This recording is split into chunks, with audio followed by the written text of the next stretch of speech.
All right. Are we here? Is everybody here? We started? I think the stream has started. Hello everybody. Welcome to another Naked and Famous See, it's early for me. I've only been up for a few minutes. Welcome to another Naked and Famous Denim Day. You need to change your video resolution. The resolution is too high. Open widget. Error. Okay, I think I'm. Hey, we got a new subscriber. How is the video quality, everybody? Are we okay, or is my are we having some issues here with the video quality? Good evening from Scotland. Hello, M Sway. M Sway. Um, are we streaming okay, everybody? Does the quality of the video look all right? I was playing around with some settings yesterday, and I get the sense that I might have played around too much with some of the settings here. Hello from Atlanta. It's good. Another Naked and Famous Denim Day. Looks fine. Okay. If it looks fine, then we're fine. If we have any issues, let me know, and I will try to take care of them. So, everybody, thank you for joining me on another Saturday morning for me, Friday evening for many of you, Naked and Famous Denim Day. It is our live stream, our weekly live stream. Delay with voice. Okay, well, that's I don't know if there's anything I can do about that. It definitely looks like there's a delay in my voice. I apologize for the voice delay. I don't know what to do to fix that right now. Might be a resolution thing. At this point, I think I'm just going to run with it, and I hope that my voice and face synchronization issues don't bother you too much. How's the week been? Well, let me start off with the one thing that happened yesterday that I want to talk about and let you guys know what happened. So we released the Friday the 13th Jason Voorhees Selvedge, kind of mostly and definitely. So at 11 a.m., which is when we usually schedule or when we schedule our releases to come out. So Fridays at 11 a.m. That's when we put everything and anything out. For the most part, very very few things get released on different dates. But Naked and Famous Denim NYC, no problem, smooth. Tate and Yoko, not so smooth. We had an inventory sync issue between our warehouse inventory and our online store, and that was the first time anything like this has happened. We actually recently, the last year or so, we've been doing a lot of internal updates just to make sure that our warehouses are speaking to each other. And usually at 11 a.m. here on our side in Japan, we hit that sync inventory button to make sure that we release the new product on the website, and it didn't work, and we were freaking out. Like, we knew this was a big release, so we were going through all the errors, trying to figure out what's going on. We called the developer. The developer, luckily, sometimes if you're ever dealing with developers and things like that, sometimes they're not so available. They were available on it, and they were trying to figure out what the heck went wrong. We couldn't figure out what the heck went wrong, and the jeans didn't go up. So I know a lot of people were waiting for it. Our website, we had a tremendous volume of visitors on the website, and so we had a lot of people on the website. We're trying to update the website. Things were starting to slow down a little bit. Took about an hour and a bit for that to happen. And what I wanted to do was say, okay, we've got our sync issue fixed. Now I'm going to announce, hey, we're going to be releasing these in, 10 minutes, 20 minutes, 30 minutes, whatever. But the synchronization automatically went through. So the second that happened, I sent out the email blast to let everybody know. But a lot of people were still on the website hitting that refresh button. So there was tons of people trying to refresh. The synchronization was happening. Some people had come to the website, left. Apologize for the debacle. Fingers crossed this will never happen again. We're going to, now we got all this information. We're going to go back and try to figure out what the heck went wrong and try to avoid any of these problems in the future. But I know there are probably a few people disappointed because they might have missed out. I apologize for that. Believe me, we have a lot of great stuff coming through, including another horror release, which you guys in the stream, you guys know about it, but it hasn't been generally announced yet. So hopefully we could make it up for you with that one. But I do apologize for the mess up. Believe me, Risa and I, we were here. We were up to like 2:30 in the morning trying to get that all sorted out. So anyways, it's 8 a.m. here now. I've been up for an hour and a bit, so like not a lot of sleep for this guy. I don't sleep very much anyways, but we were doing our best to make sure that everything happened properly. Okay, so I'm gonna leave it at that, and let me answer a few questions. Then I've got a little surprise for everybody. So let's see. A lot of hellos. A lot of people letting me know where they're from. We've got Houston in the house. We've got DC in the house. All right. Fantastic. Everybody's here. Paul Thompson, Vegas is here. Everybody's here. We got everyone from all around the world. Elle was here. Wisconsin in the house. So that's it. How's my week been? Very busy. I've been working a lot. It's been a pretty hectic week. We're getting prepared to go back to Canada, so I had to pack up a lot of samples. We got getting new samples out. We got a new collection to develop, so I've got swatches all over the floor everywhere. It's a busy week. It's a busy week. So next week will be even busier. I don't know if we're going to be doing a live stream next week, mostly because I'm going to be in the sky. But if I can get a decent enough Wi-Fi signal on the airplane, I might do an airplane stream. We'll see. We'll see. The quality might be absolute crap. I don't know. We'll see. All right. Space City, Houston, in the house. Wolfie, Gary, Rainy, Junior writes, I copped the Jason Voorhees jacket on Tate and Yoko. So incredibly stoked. How many jackets were there in total? Less than 20. Less than 20 jackets. That was a very rare jacket. Our entire production for that jean got squished. Availability of fabric, just what we ordered and what we got was not the same. I mean, you're hearing about global supply chain shortages. We are part of that. There's no question about it. We are part of it. We're feeling it right now. We're definitely working really hard to make sure that spring is going to be in order. So I'm going to have a release schedule for spring coming soon. And anyways, it's you'll see there's some more delays for fall product. The world is slowing down a little bit on us. All right. Busy is my middle name. You got that right. You got that right. Comfort Monster release. Well, Aaron Nuseza. I hope I said that right. Aaron Nuseza, you are leading me right into my next bit here. We've got a special guest on the stream. Hopefully this works. I spent a while trying to figure out how to get two people on the stream at the same time. Hopefully this works, but I got a very, very, very, very, very special guest today. I've got Tommy Dant from James Dant, and we're going to be talking about the Comfort Monster, our latest collaboration with our good friends over at James Dant. Okay, so let me bring him in. Let's hope, fingers crossed everybody, that this works. Let's hope that this works. Okay, boom. Okay, can everybody see? Hello, everyone. Can everyone see Tommy? Can everyone hear Tommy? Give me a something in the chat. Let me know if you can hear him. Congrats to you too. Thank you very much. If you can hear us. I can see myself. Okay, you can see a lot of bit laggy. But... It's okay. Laggy is better than nothing. Okay, fantastic. Everyone can hear everything. This is good. My setup skills worked. I'm very, very proud of myself.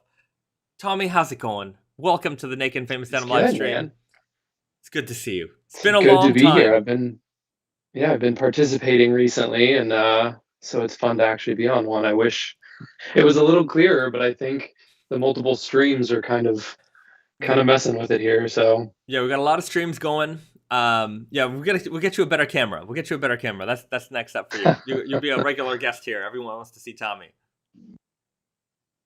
So maybe we're gonna have a little bit of lag, but what's been going on in your world? Oh man, just getting prepared for this launch. It's been a long week. We have a lot more pairs than we did last time, so I took some time today and got all the measurements proper and made sure everything is ready to go tomorrow at 12 p.m. So okay, well, it has been a week full of preparing for Comfort Monster. That's right. So Comfort Monster, that is our latest collaboration with you. We did one before, and those did incredibly well. Tell us about the Comfort Monster. How did this all come to be? So, as soon as we finished the last one, of course, it went so well that we had to reach out to you guys to see um, what we can do for the next one. Automatically, we knew we wanted to continue on with the monster series. It's really fun. It Hmm. matches our gargoyle. He's kind of a little monster of his own. So yeah, it was a no brainer to continue with the monster series. We just had to find something that was worthy of the name, and you so graciously found us this wonderful brushed denim that we're going to be launching tomorrow. Well, let's see. Do you have a pair with you? I don't have a pair. I wish I had a I pair here to show do. everybody, but you definitely have a I pair. do. This is actually going to be the first time anybody sees the pocket flasher. Not very clearly, but All right. I do love the pocket flasher, by the way. let's get it over there and get it closer and see if everybody can see Yeah. it. So we've got the comfort monster and this like pink kind of Frankenberry looking. It's kind of a mix of Frankenberry and Harry and the Hendersons. That was kind of my. You were giving me inspiration. I was talking to our designer. I'm like, okay, let's make this look ferocious and cute, kind of at the same time. So we've got the comfort monster. Yeah. Uh, if I'm not mistaken, 12.5 ounce denim, brushed on the inside, selvage with stretch.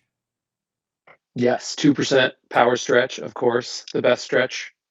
2% stretch, super cozy, super comfortable. I mean, we're living in a world now where, uh, you know, a lot of us are going back to the office. Not everybody's going back to the office, but I know a lot of our jean guys are wearing jeans. During this whole thing, and I'm sure you might have experienced the same thing. There was all this news about sweatpants. Everyone's wearing leisure sweatpants, Yeah. sweatpants, and I'm like, okay. In the first month of like March 2020, things were a little scary. I'm gonna admit it. I mean, things were scary for a long time, but that first month when everything kind of got shut down, businesses shut down, everything, it was and like you would see the instant dip on the website in sales because I mean the whole world was kind of just Yeah. panicked. Like, what are we doing? Is this 2 weeks or is this gonna be longer than that? So everyone was a little bit cautious, and then all right, everyone start working from home, or worse. But for those people who had the ability to work from home, everyone's saying, "Well, everyone's wearing sweatpants at home or no pants," and I'm like, Yeah. "Is that going to be a problem?"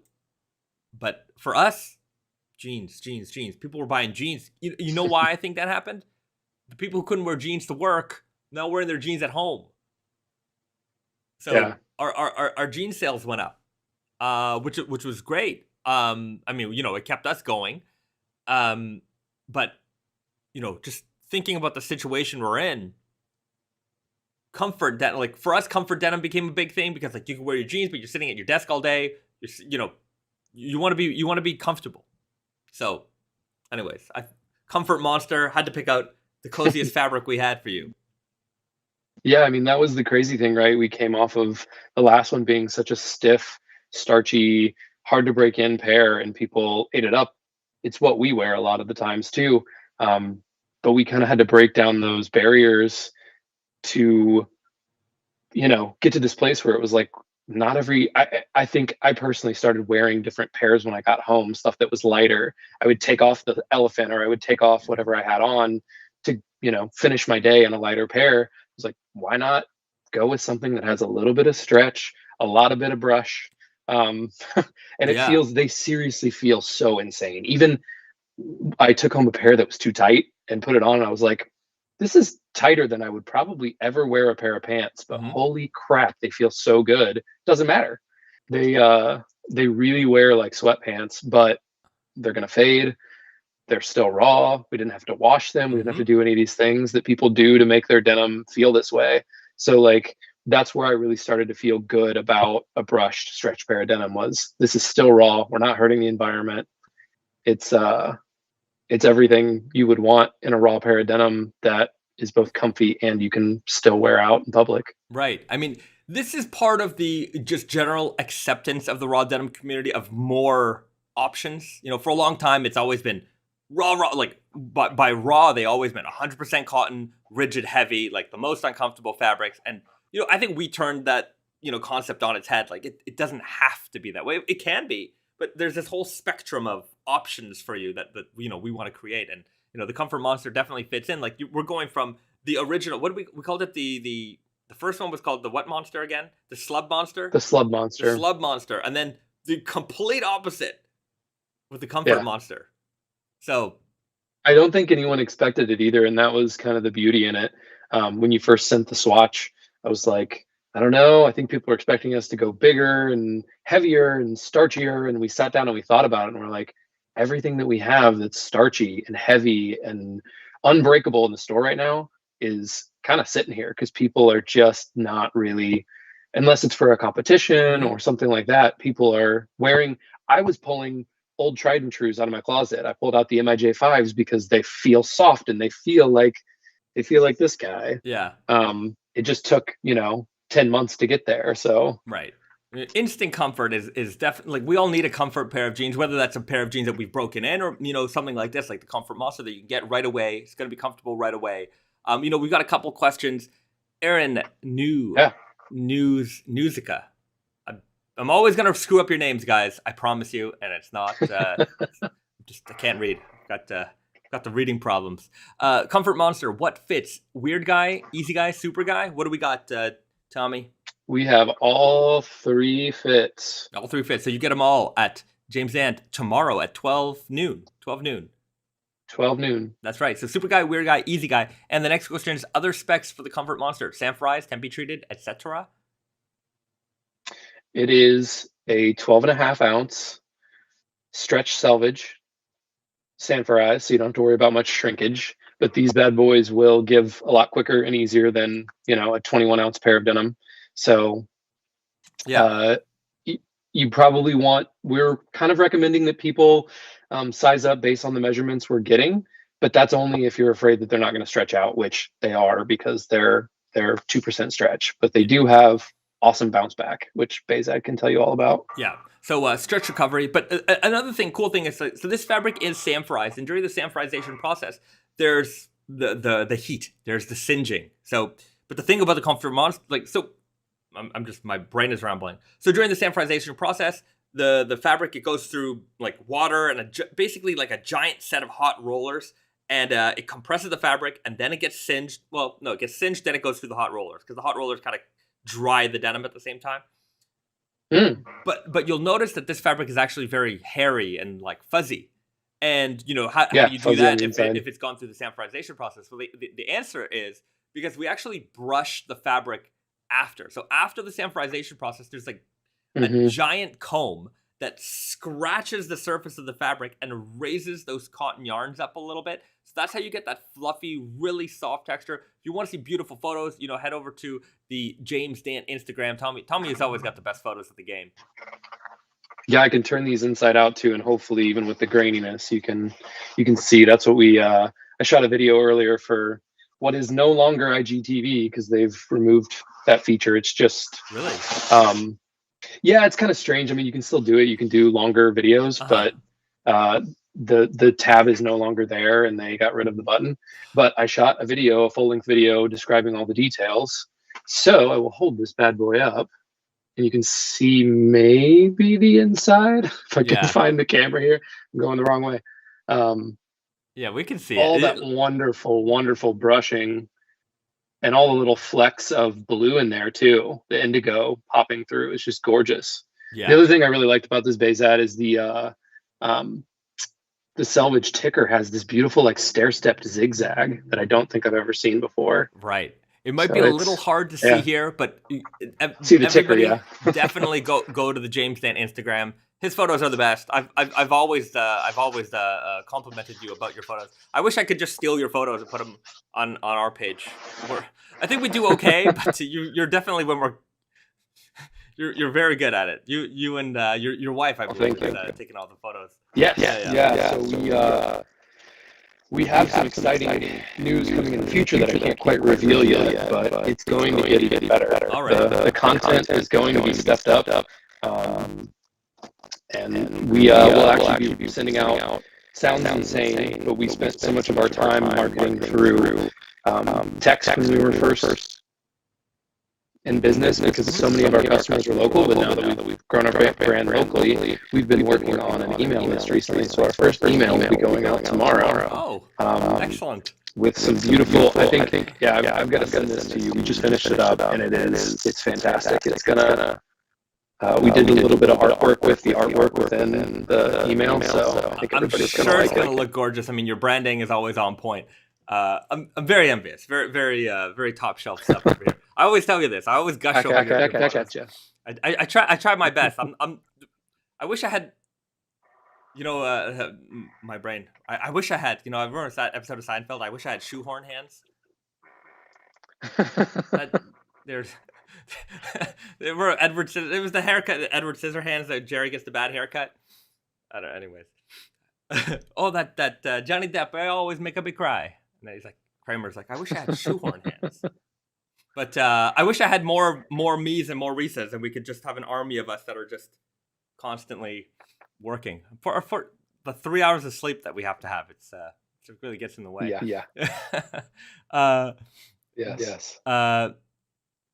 Adam Chapman wrote, anyone else's audio gone weird? I hope it hasn't gone weird. I hope everything is standing by, everybody.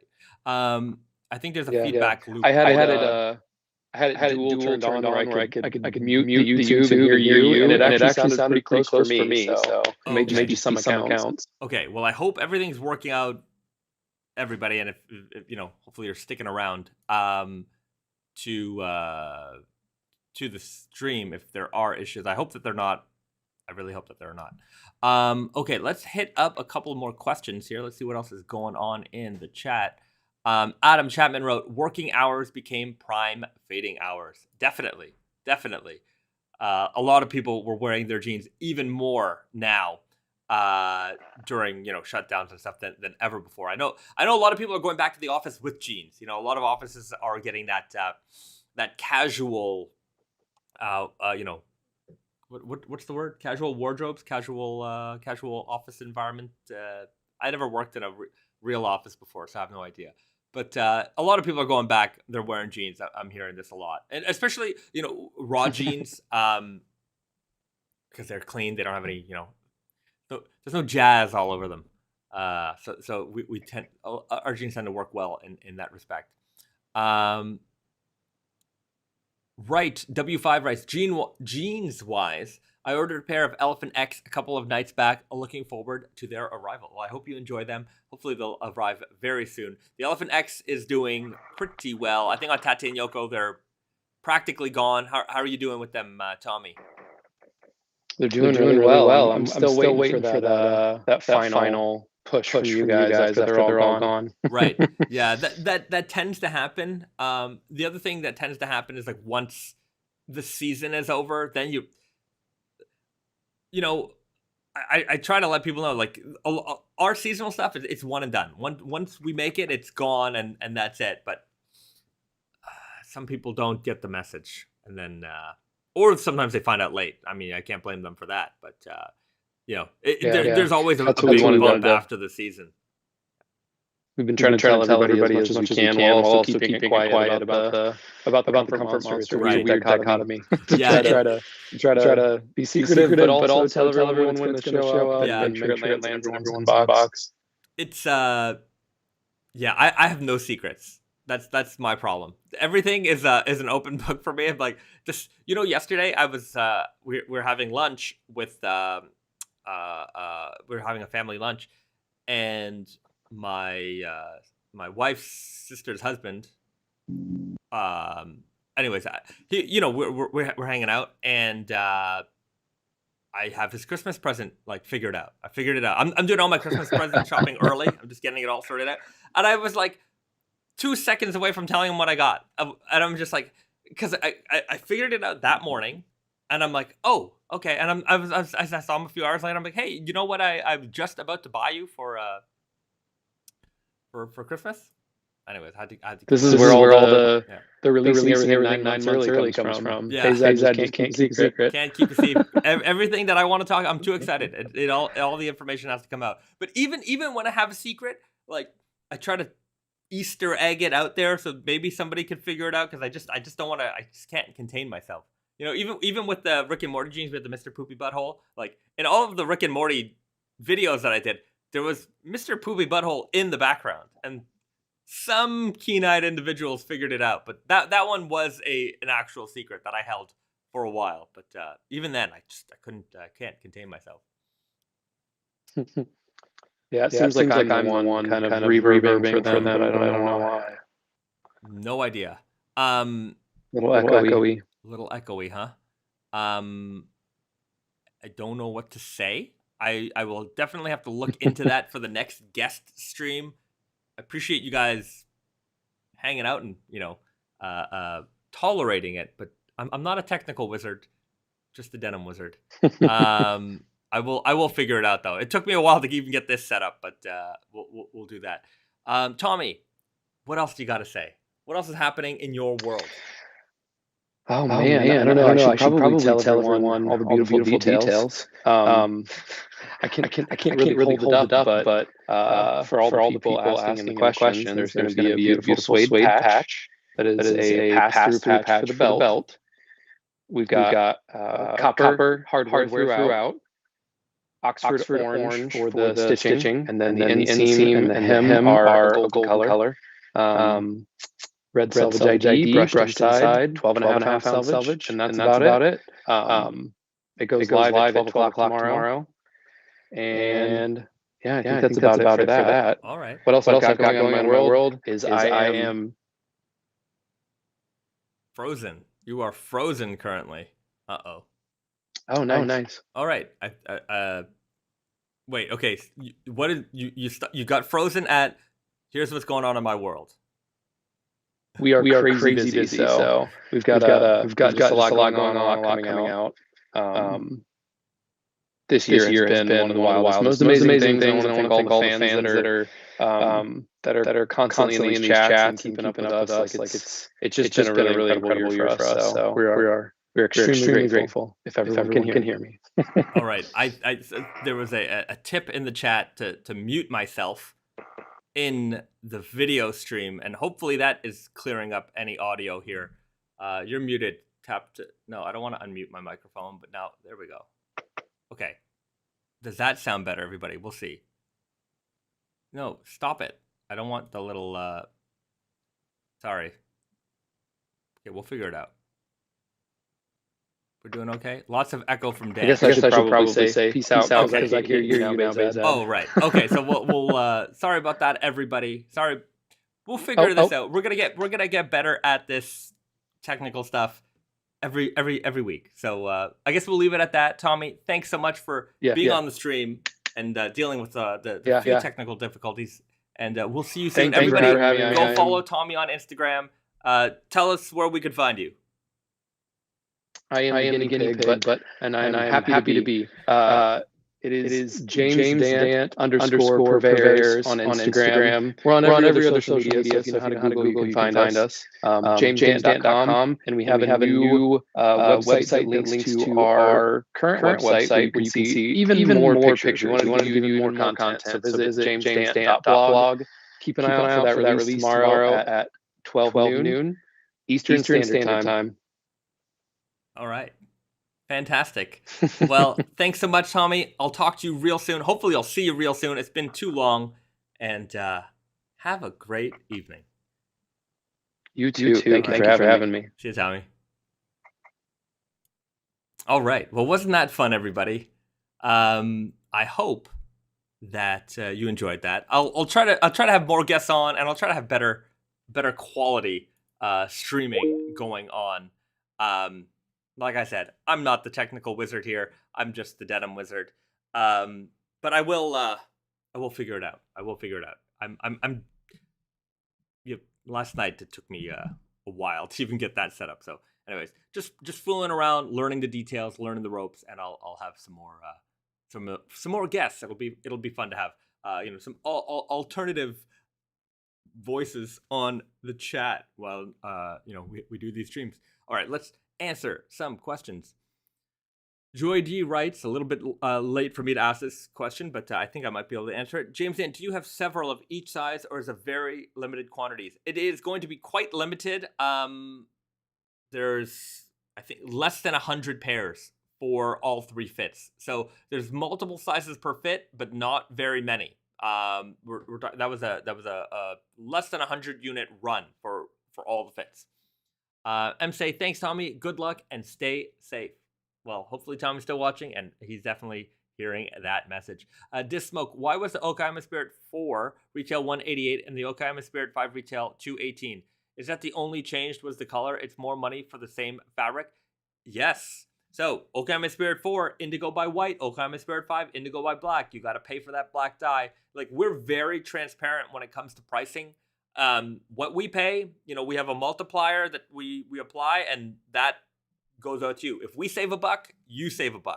So if we have to pay more, it shows up in the pricing. So like, that's why you see prices like 188 and 218 and 167 and what, literally, like, we're not trying to get an extra cent out of you guys. It's just whatever our cost is, wherever we can save money, we'll pass that on to you. But at the same time, when costs are there, when it costs more money to make it, it shows up in the price as well. Here's a couple things that don't show up in the prices of our jeans. And first and foremost, the biggest one is duties, because all of our products are made in Canada. All of our products are made in Canada. All of our fabrics are made in Japan. Japan and Canada have a free trade agreement. So when fabric comes in from Japan to Canada, we don't pay any extra duties on that fabric. So that the cost of that doesn't get built into the price of the product that you pay for. Duties are taxes, or they're fluff. It doesn't add to the value. It doesn't add to the the quality of the jean. You just end up paying more because somebody's got to take their cut. But even before the Japan-Canada free trade agreement, so that trade agreement came into effect like 2 or 3 years ago, in Canada, because there was no denim industry to disrupt, there was nobody making fabrics were coming in to the country duty-free as well. So we never had to pass on those costs on to you, the consumer. Other countries, they definitely have to pay those things. We don't. So we're saving you a lot of money there. These costs can be like 12 to 18%.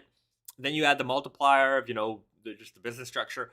It can really add up to $20-30 at retail at the till for you guys, for nothing of value in that product. So we're definitely saving you a lot there, because of our products are made in Canada. When we ship them around the world, when we ship them to the United States, when we ship them to Europe, when we ship them to parts of Asia, there's no duties on that as well. So those items are entering those countries duty free, and you don't have to pay for the import duty costs of those products. So there's a lot of cost savings there as well. Other products made in different countries, they don't have those agreements.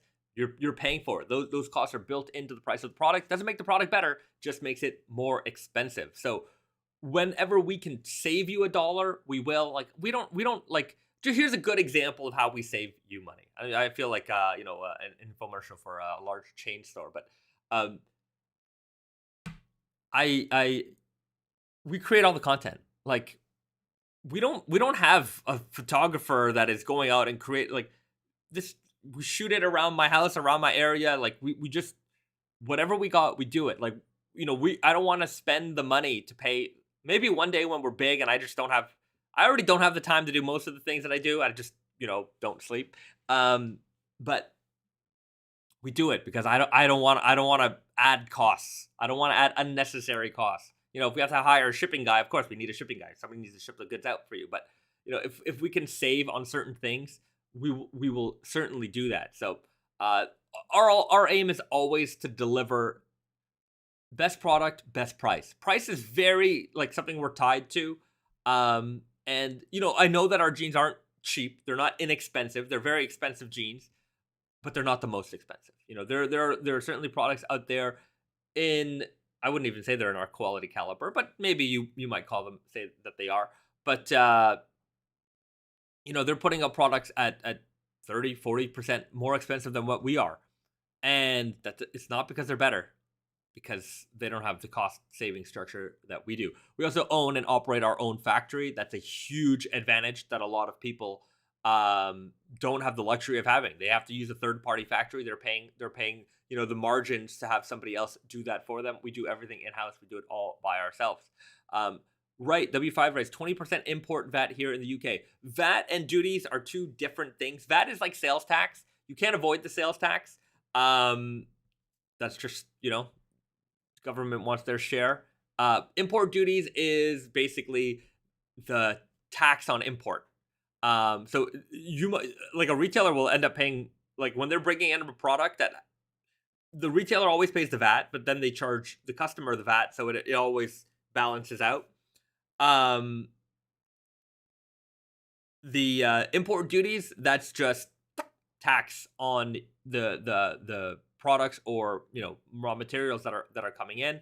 That cost often gets built into the price of the product, and then the consumer ends up paying for it. Now, if you live in Canada, you definitely know this feeling, because we're so close to America. But you go on an American website and you look at a product, and even with the currency conversion, you're like, it's way cheaper in America. Way cheaper in America, and that's because of the duties. In Canada, we're paying duties on those products. Maybe they're not paying the same amount of duties in those products, or sometimes what happens is items are imported into the United States, and the distributor paid the duties for those items to be in the United States, and then they export them again, and there's another set of duties, and things just keep piling up. So if they're clever, they do things called duty drawbacks, and then they don't have to pay. I don't want to get into the whole logistical things of it, but there's a lot of cost that is involved in all the products that we enjoy that don't actually add to the value of the item that you're paying for. So, we're taking advantage of all the things that we can to make sure that you guys are always paying the best possible price. Electric Bamboo Glue 2 writes, to support Bayzad, the pricing for everything has changed and increased. Supply chains have been seriously affected, including shipping. And I'm talking from the food service point of view. Yes, right now we're even dealing with it. Like, I think a week ago, maybe 2 weeks ago, I forget, there was I announced a delay on the MIJ9. I announced a delay on the Lord of King of Lords and the Harvest Selvedge. I'm gonna have to delay them again. There are just, the shipping is killing us right now. Things are slow. Like the knives, they haven't even left yet because of some shipping issues. They're just waiting by the door, but things are really slowing down. We had we have our spring fabrics set to ship, and like our shipping company was like, oh yeah, there's nothing, like there's no room for months. And it's like, well, that's not going to work for us. And we had to find another shipping company to get our fabrics on the water. So we're dealing with it. Like right now, that's not my main thing. Brandon deals with a lot of that stuff. But yeah, that's a war we're fighting right now. And yeah, it's we're all gonna feel it in everything. We're all gonna feel it. Hey, Lee H writes, hey B, on the topic of comfort, what do you think is the most comfortable stretch fabric model from Naked Famous? The Flex Selvedge is pretty darn. That's the stretchiest fabric we've ever put out. That the Flex Stretch Selvedge is. I mean, you could do high kicks in that jean. You could do, yeah. It's amazing how stretchy that is. But there's a lot of comfort fabrics. I mean, the Comfort Monster is, you've got the fabric comfort and the stretch comfort combined in that denim. That's gonna be a very, very, very cozy, comfortable jean. Also, I think that's gonna be a great gift for people. Getting dad or somebody who might not be the typical raw denim person, getting them something like that, that's a great option, because they could just enjoy it as a dark pair of cozy, casual, comfort jeans. They're gonna love them. So I think that's a Christmas is. I mean, I was talking earlier. I'm already getting my Christmas stuff done, because I'm afraid that if I start looking at the end of November or December, that things aren't just gonna be available. So yeah. Pro tip: do your Christmas shopping early. Say, I went to buy a trifle from Marks and Spencer, and it's gone from £5 to £7. Right. Yeah, we're gonna see a lot of that. Arkeys is in the house. The supreme connoisseur. More time to save money. LOL. Leslie Bean, let's go, Brandon. Brandon is in the office. Junior, the cashmere denim is my favorite comfort jeans. The cashmere denim, it's early. Cashmere denim, another great comfort option. That's also a great Christmas gift. That's a dad gift too. Dad will definitely appreciate that. The cashmere denim is my favorite comfort jeans. Definitely. Fossil Jaws, the Mortys are the ultimate comfy jeans. The Mortys are good too. There's a lot of comfort options. I mean, when people ask me like, what's the best? I mean, the stretchiest. I don't know if that's the best, but the stretchiest is definitely the Flex. What's the best? That's always a tough question. Because different strokes for different folks. That's why we always make so many different kinds of jeans. Any unbranded news on Monday? We will make an announcement for unbranded. Formal announcement. Products will be available on the website for you to preview with measurements and all that good stuff. So we have a new denim coming. Wait till Monday. We'll send an email blast. If you're not subscribed to the unbranded brand email blast, you definitely should be. We don't send a lot of emails from that account, so don't worry. We're not going to spam you. Yeah, new unbranded coming out on the 28th, Thursday. And the reason why it's out on Thursday is because on Friday, Race and I will be in the air. We'll be in the sky. We'll be in the sky. We'll be flying high in the sky, headed back to Canada land to help out and get us ready for spring summer 22, fall winter 22 development. We got Black Friday to handle, so there's a lot of stuff we're going to be doing out there. So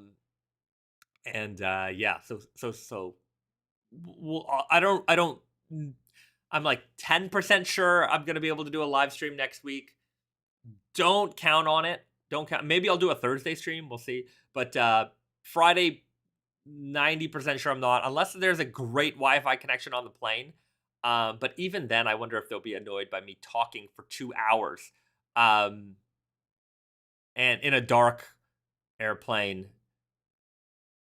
Yeah, it probably is not going to happen. I'm gonna go with 99.9%. It's not gonna happen next Friday. So yeah.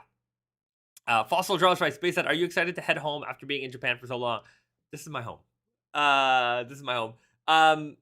Traveling is always stressful. I enjoy traveling. Obviously I want to see my friends and family and all that stuff.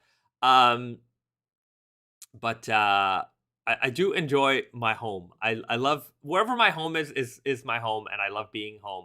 I'm very much a homebody. So being away from my home is a little stressful. What I want is I want people to be able to come here. I want people to be able to come to Japan.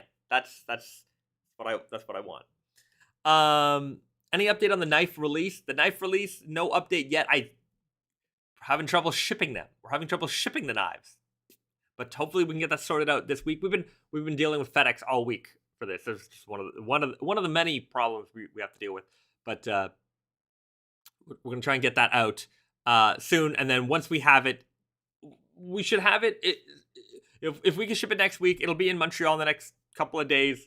We could probably have them up in like 3 weeks time or so. So before the end of November, fingers crossed, we will have those available for you guys to purchase through Tate and Yoko. Okay, let's see. A lot of questions coming through. Arkeys wrote, MIJ. Any word on the MIJ drop? No word yet. Literally, the jeans arrived in our warehouse today. So that was about a month late.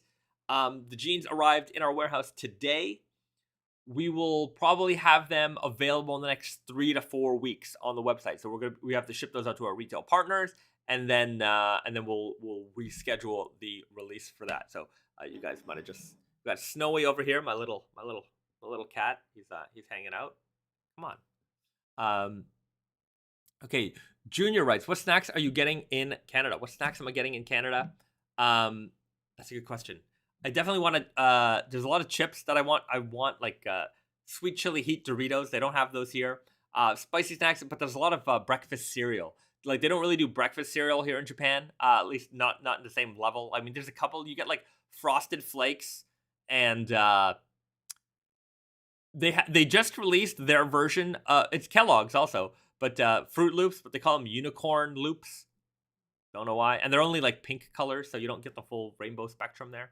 And then there's Cocoa Krispies, which is like a chocolate Rice Krispies.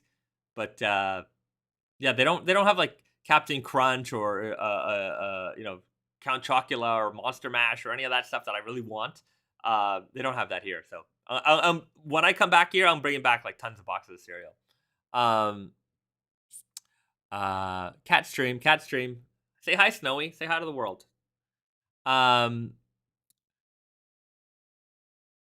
Gary Rainey Jr. writes, "Are you proud / surprised at just how fast the Friday the 13th stock sold out?" Yeah, that I expected them to go fast. That was very fast. On top of the debacle that happened. Sorry about that. I talked about that earlier in the stream, but yeah. Invis Ian's, any update on the Black Groovy guys? It's coming. That's a pretty cat. Say thank you, Snowy.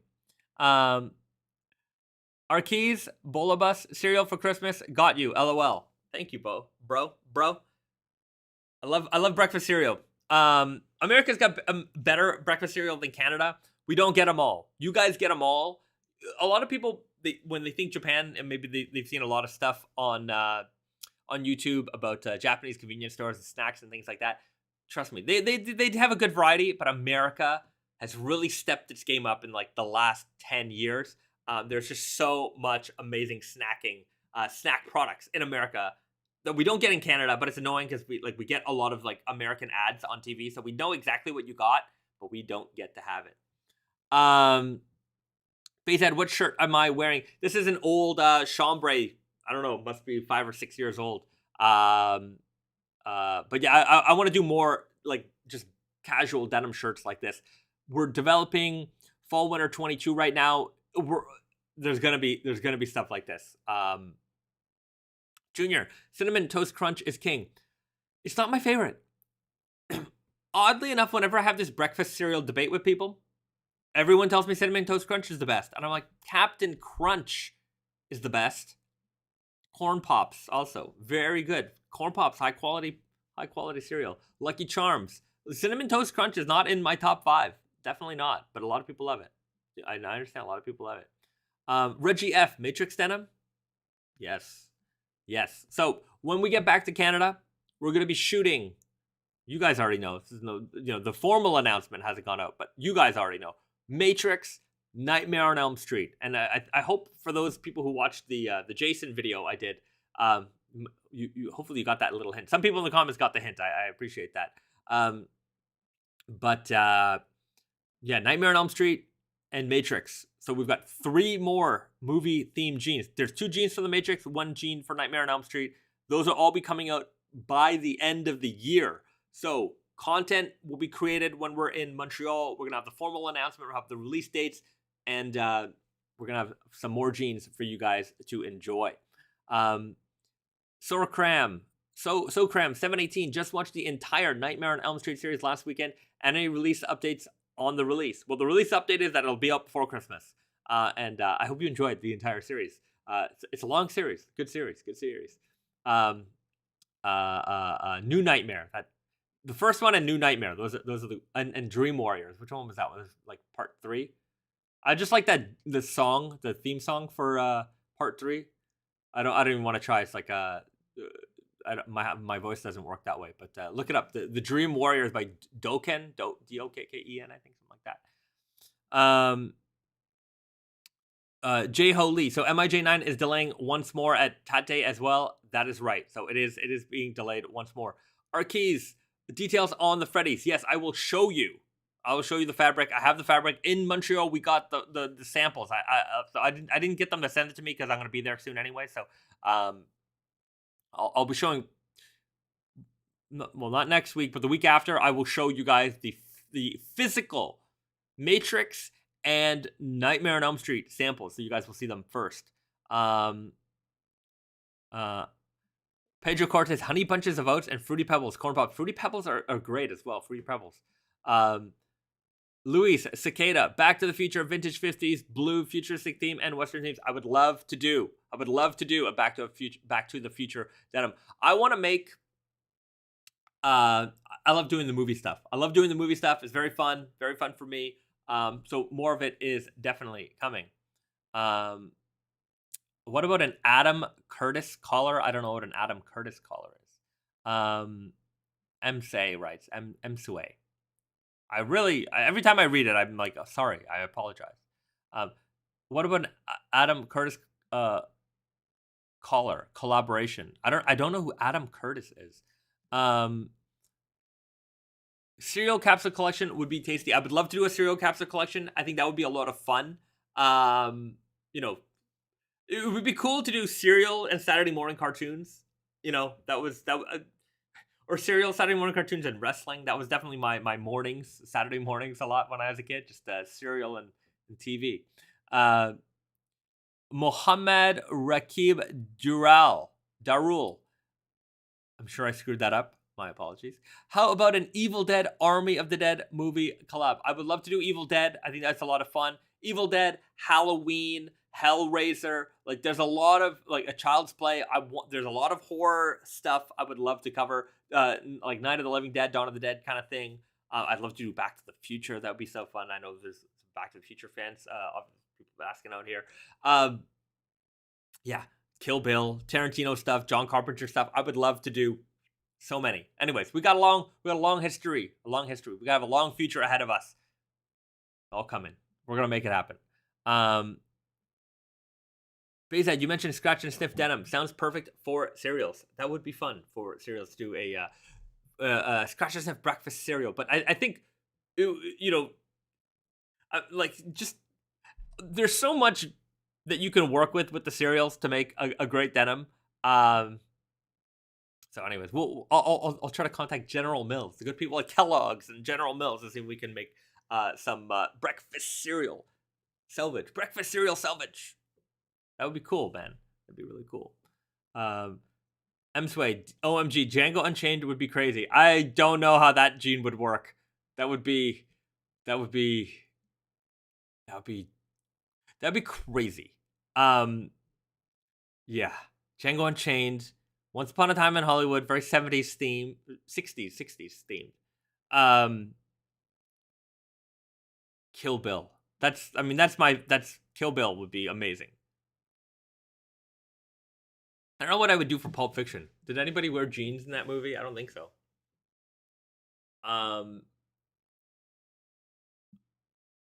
Inglorious. What would an Inglorious Bastards jean be? I don't know. Anyway, let's not put the cart before the horse. Let's first we got to get those rights and then we'll figure it out. But anyways, if anybody can figure it out, we could. But yeah, I think horror is, there's a lot of good content there for us, and obviously we've got every Halloween there's a great timing for it. So I think that would be very very nice. Oh yeah, Alex Del Gato writes Bruce Willis's character in Pulp Fiction. That's right. Butch. Yeah, he's got those stonewashed jeans on. The gimp denim. Fossil draws Tarantino jeans. How do you weave blood? We'll figure it out. We got the blood cast denim with the Friday the 13th. So we'll figure it out. Frankenberry for the next Frankenstein. That would be a lot of fun. Right, W5, The Walking Dead, Weft Grimes. Admittedly, as much as I love horror and I do have a affinity for zombie films, I've watched a couple of episodes of the first season of Walking Dead, and I've never watched anything. I've never watched anything like television-wise. There's like Rick and Morty is the only thing relatively new I've ever watched. I don't watch a lot of television. I don't have the time. Like, I watch Seinfeld, I watch Friends, I watch The Office. It's really sometimes I'll revisit old Degrassi and Degrassi High, but there's not a lot of television. Even Simpsons, like I used to watch a lot of Simpsons growing up, but I haven't watched Simpsons in a long time. Every now and then I'll catch an episode of South Park, but just not a lot of television in my world. Like, yeah, I would rather watch a movie, but even then, like, I just if I could have 2 hours to do not work, I'm a lucky man. So on the airplane, I'll probably watch a few movies. Maybe I'll play some games. I haven't done a lot of that in a while. Um, but yeah, Pedro Cortez, you have to make time for The Walking Dead. The comics are even better. Yeah, the last decade, I've really just not kept up with a lot of content. I'll tell you that much. Even comic books, like I was uh I was not. There were certain comics that I would follow, but I wasn't like I'm not. I wouldn't say I was a hardcore like comic book guy, but I would go. I mean, I would frequent the comic book store quite often. Um, but yeah. So what I'm just forgetting. There was one in Mississauga called Gray Region that I used to go to. It was a comic den in Mississauga, which was look up the comic den Mississauga. That place. Ugh, very, very interesting. This smoke. Dwight Schrute beat Die Jeans. Believe me, I have an entire. Did I'm pretty sure I told you guys the story of how I almost got the Office Naked Famous collab going. Um, and yeah, I have a whole script already. I have it all planned out for the Office if that ever happens. But so I the hardest thing about getting these collaborations done is finding the people who have the rights to these properties, or finding the right person who have the rights to these properties. So you look on, they're just, these are people whose job it is to like, make these things happen. Anyways, it's just hard to find them sometimes. So long story short, I finally find the person who is representing the Office. Get the meeting. I'm like, oh my god, it's gonna happen. It's gonna be amazing. And we get into the call, and the first thing they tell me, oh yeah, we don't have the rights to the Office anymore. And I'm like, god damn it. And then they proceed to try and sell me something else, which, I guess that's your job. But I was so close. I would definitely want to do it. I would love to do the Office. There's so many Office things I would love to make in a pair of jeans. The Prison Mike denim, Goldar denim. It would be amazing. Golden Face, not Goldar. Golden Face. Goldar is Kenny versus Benny. Golden Face. Threat level midnight denim, man. Reservoir Dogs, the colors to represent all the different colors of the crew. Oh yeah, that's a good idea. Pedro Cortez, they pulled the bait and switch. They definitely pulled the bait and switch on me. Electric Bamboogaloo, Pulp Fiction, the robbers wore jeans, but they would be more appropriate for the Easy or Aloha shirts. Yeah, like kind of the scumbag shirt would be, I think, part of the Tarantino kind of aesthetic. The like wild patterned Aloha shirts. That would be fun.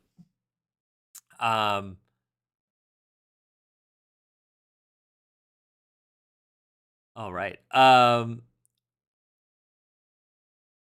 Invis Ian's, I sure have been eyeing the wool work shirt from the Friday ad. Well, yeah, the content was I was wearing the wool blend work shirt. If you like wool, it's gonna work out for you. That's the kind you have to wear a shirt underneath that one. Like I'm a little sensitive to wool, so it feels tingly on me. When I'm wearing a sweater or something else underneath, no problem. But if I'm just wearing a t-shirt underneath, it's a little much for me. If we have the cotton Melton, it might be on sale. I don't know if we still have it in the green. So in the video, I was wearing the wool one. In the social media post, I was wearing the 100% cotton heavyweight Melton. Check on Tati and Yoko. I don't know if we have any stock left, but I'm bringing that back for fall 22. Fall 22, that one's coming back for sure. But the one that's available right now, that's a wool blend one. If you like wool, no problem. You're going to enjoy it. If you're sensitive to wool, it might be a little difficult for you. I'll tell you that much right now. Philip F., can we look at the stuff on the rack behind you?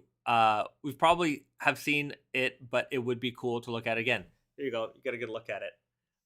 No, I'm just joking. I'll show you some stuff. That there's some fall stuff that I have to shoot some content for this week, and then it's getting packed up. The rest is spring. I showed you some of that stuff last week, but we'll do a couple of spring previews today as well. Also, by the way, I didn't say it yet in the stream, but hit that like button.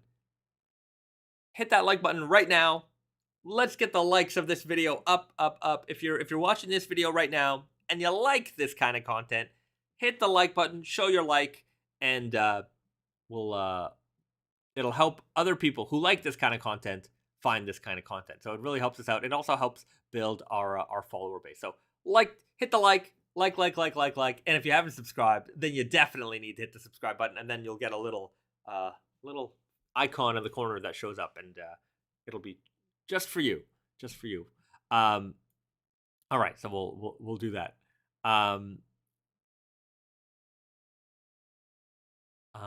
Any new info for the new SS22 Aloha shirts? I can show you some of them now, but yeah, we'll do that in this stream. Pedro Cortez pumpkin and honey buddy scub bag shirts. Oh yeah. Electric Bamboogaloo, Shroot jeans. Yeah, Shroot Farm denim. I would love to do. I would do Dunder Mifflin paper denim. Beat dyed Shroot Farm jeans. Absolutely no problem. The Dunder Mifflin paper blend denim. That would be amazing. I'd love to do the pocket flasher Dunder Mifflin logo and everything. Be great. I wonder what a Mad Max jean would look like. Yeah, that'd be a fun one to do. Definitely. Okay. I'm just trying to think of anything else, and then I can get into a couple of previews. Yeah, I think maybe it's preview time.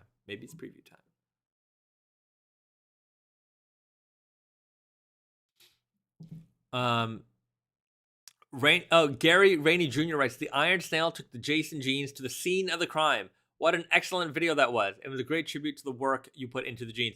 Oh yeah, Michael told me. I've been talking to Michael a lot this week, and he's like, he found out he had. I haven't watched the video yet. I just saw that when I woke up this morning, I logged into YouTube to start the stream, and I saw he had the video up, and I wanted to watch it because we've been talking about it.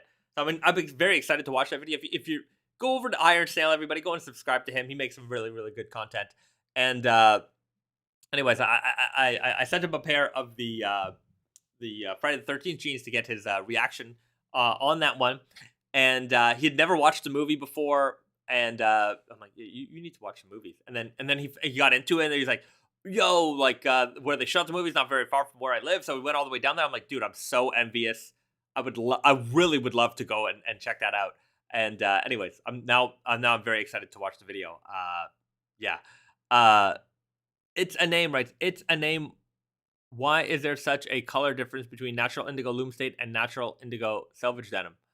Why is there there's different shades of natural indigo. There isn't just one shade of indigo. There's lots of very many shades of indigo, as there are with natural indigo.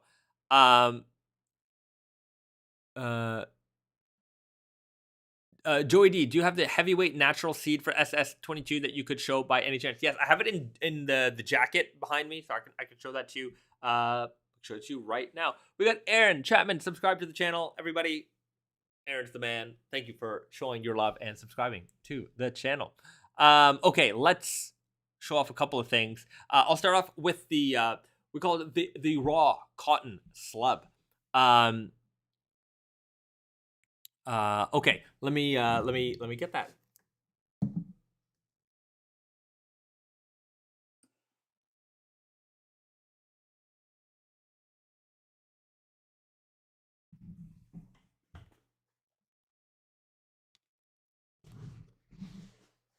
So this is the raw cotton slub. Hopefully you can get a good view of it. This is the denim jacket version.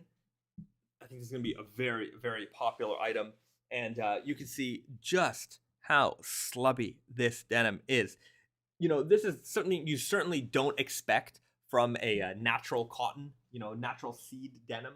And they call it a natural seed denim because if you look really closely, I don't know if you can see it in the camera here, you see these little brown flecks in the fabric? And that is actually they call it the trash. So it's like the shell around the cotton that is still in the yarn. And they'll usually bleach this out, or they'll comb it out when they're like getting the cotton ready for spinning. But keeping it in there, nice and natural. And so this denim is basically a hardcore version of our natural seed denim, which we do in a lightweight stretch. We've been doing that for a couple seasons now, but we've had just so much more interest in colors like this over the past couple of years that we knew we had to make a hardcore version of it. So super heavyweight, slubby. This is in the realm of Okayama spirit. Like, it is just a very, very, very slubby denim, and I think it looks fantastic. This is going to be, despite the weight, I think it's still going to be a nice jacket for the summer. Might not be the jacket you want to wear on the hottest of hot summer days, but if you're going to the beach, if you're going on a hike, if you're going out and about, this is going to be a great denim jacket for you, because it's gonna reflect that heat, but it's also going to give you that protection that you need, especially like evening times. If you're by the lake or if you're by the beach or something like that, this is going to be a very good jean jacket to have. Pierre Moreau, hello from Guelph, Ontario. Well, thank you for joining the stream. Philip F, that's cool, but it would get real filthy real fast if I wore it. That's the point. It's going to look really cool. Garrett wore his natural seed denims. Like, he wears them all the time. But he did an experiment where he wore them for a month and they got filthy and they look really cool. It reminds me of like a painters or like something like that. But whatever stains you get on it some of it will wash off, some of it won't. But like over time, all that like grime will build up to like really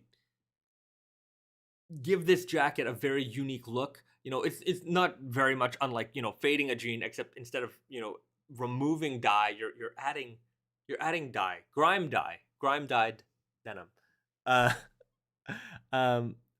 Will there be any unsanfrized next season? That's from Arkeys. Unsanfrized for next season? I don't think so. No, none. No unsanfrized. Sway. This and more. So the jeans remind me of F1 driver David Coulthard. This and more so the jeans remind me of F1 driver David Coulthard. I don't know who that is. I don't know anything about a lot of stuff. I know everything about jeans, but nothing about anything else.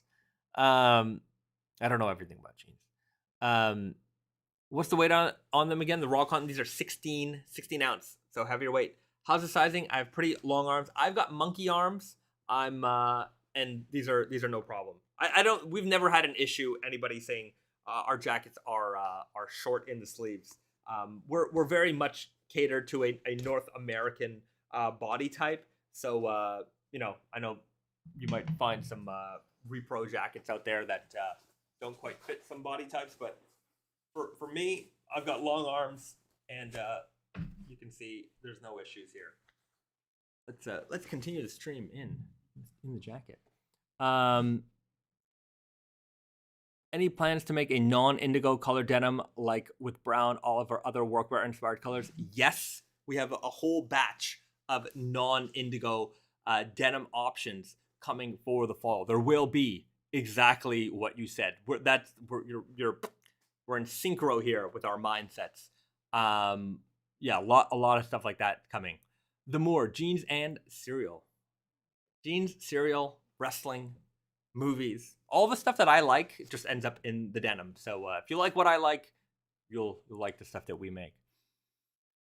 Any news on the new unbranded brand drop? Yes, next Thursday, the 28th. I think the 28th. 28th or 29th? 28th. 28th. Next Thursday, the 28th. It won't be the Friday because on Friday the 29th, Risa and I were on an airplane. We're going back to Canada.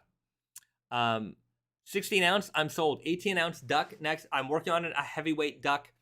There's going to be a lot more like non-indigo options next fall. So that's coming. I'm also working on some like I want to have some more opening price point options for people. So we're gonna work really strongly on that as well. There's a lot. We're doing a lot. Gary Rainey Jr., don't ignore the currently available Meteor Selvedge as it is too great a non-indigo denim option. Absolutely. The Meteor Selvage, we've got the Harvest Selvage coming soon. It's a little delayed, but the Harvest Selvage is coming up. The Meteor Selvage is a fantastic jean. You know, indigo, black, gray, like some kind of like khaki colored. Like those in your wardrobe, you're set. That is a great, you know, 4 color option. I know a lot of you guys might have a few more pairs than 4 jeans. I mean, we are the denim maniacs here in the live stream. If you're tuning in for the live stream, you're certainly you know, top 1% of denim lovers out there in the world. That's for sure. 40 ounce duck, lol. Yeah. Let me get back to Canada, and I'm gonna get you an update on that 40 ounce. I really want that to come out. All right. Well, I'm just put this jacket back. Show you another one.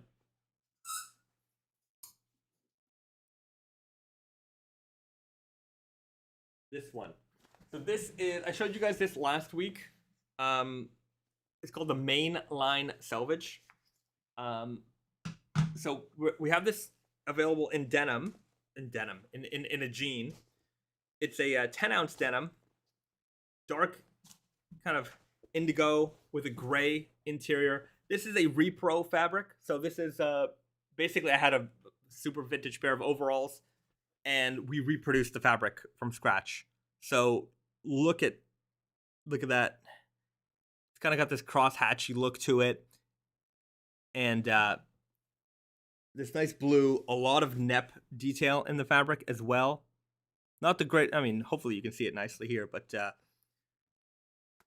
we got it in the chore coat. And this chore coat, super classic. It kind of reminds me of prison gear. But this is a nice chore coat.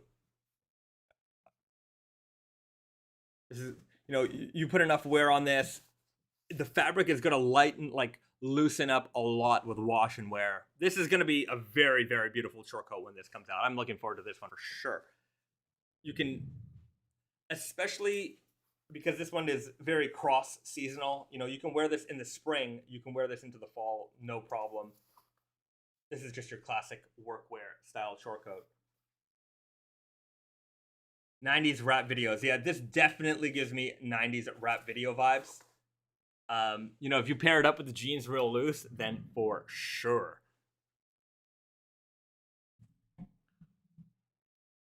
Shawshank style. Yeah. Gotta put a prison number over here. You know, I saw a camera the other day, and it had a sticker on it, and it said Homicide Squad, and I'm like, whoa, that camera's seen some shit. It was the Homicide Squad's Polaroid camera. Very scary. Want non-indigo? Just wear your jeans harder. Peanuts writes. Great vintage look. Absolutely. This is I think going to be a real fan favorite. Will there be a jacket with the Nightmare jean? Yes, there will be a very limited jacket with the Nightmare jeans. Got a chore coat just like that. Love all the pockets. Great for full size bottles even. Oh yeah, you can put, I mean, these pockets are pretty big. Big pockets, lots of pockets. You can do quite a lot with this. So anyways, this is part of spring. Spring summer 22. And I'll show off a couple of Aloha shirts. Then you'll have your previews sorted out for the day. You want those like Tarantino vibes? These ones. These are fantastic, and they're so flowy. Like, look at those fabrics; they're really great. Got the blue. I really like this color a lot. The blue is really nice. The black is nice. So you got that great flow. Let me just check the fabric composition. I think these are 100% rayon. Yeah, 100% rayon. So like that vintage feel and everything. This is like true vintage style with the Aloha fit, fabric, color, everything. Like that beige, I think is killer. Like this is you with the right hair and sunglasses. You've got and jewelry. You've got the proper scumbag style here. Um, Lee H. Jackets are pretty hard to fade though. I don't get much outside the arms and honeycombs. It just takes, like everything else, it takes time. The thing about denim jackets is that we don't wear them as much as we wear jeans, so it takes longer. But if you want to see faded denim jackets, Arkeez is he's a monster when it comes to that. Um, Arkeez writes, "What jeans you've been wearing after the Invitational?" He's been wearing the Emperors. I've been sticking to my solid black Selvedge. So I really want to have a super faded pair of black jeans. So I'm just gonna continue wearing these for a while until they look like my left hand twills. Essentially, I want them to be almost unrecognizable as black jeans. So it's gonna take a little bit more time. It's gonna take a few more washes and a lot more wear. So yeah, I'm staying true to this pair. Cal Irons writes, "What's up, cool kids? What's up with you, Cal? Thanks for joining the live." Um, Gary Rainey Jr., did you get yourself a Jason jacket, or did they all get sold to the fans? We have one sample that we kept for the archive, and everything else went out to the fans. So yeah, that, and like inventory wise, like we only kept the samples, like because they're samples, but yeah, they everything else went out to the fans. Sebastian plays, is the gradient core essentially a red wubba lubba dub dub type yarn? As the warp core, you called that a melange yarn or something like that? No, that is um that is an interesting idea to go about it. Very costly idea. The way we're handling the gradient core is that we're gonna have several colors of red. So the way the core yarns work is that like we take the yarn, we dye it in a reactive dye, permanent dye, and so we'll do it in one color, and then we'll rope dye on top of that.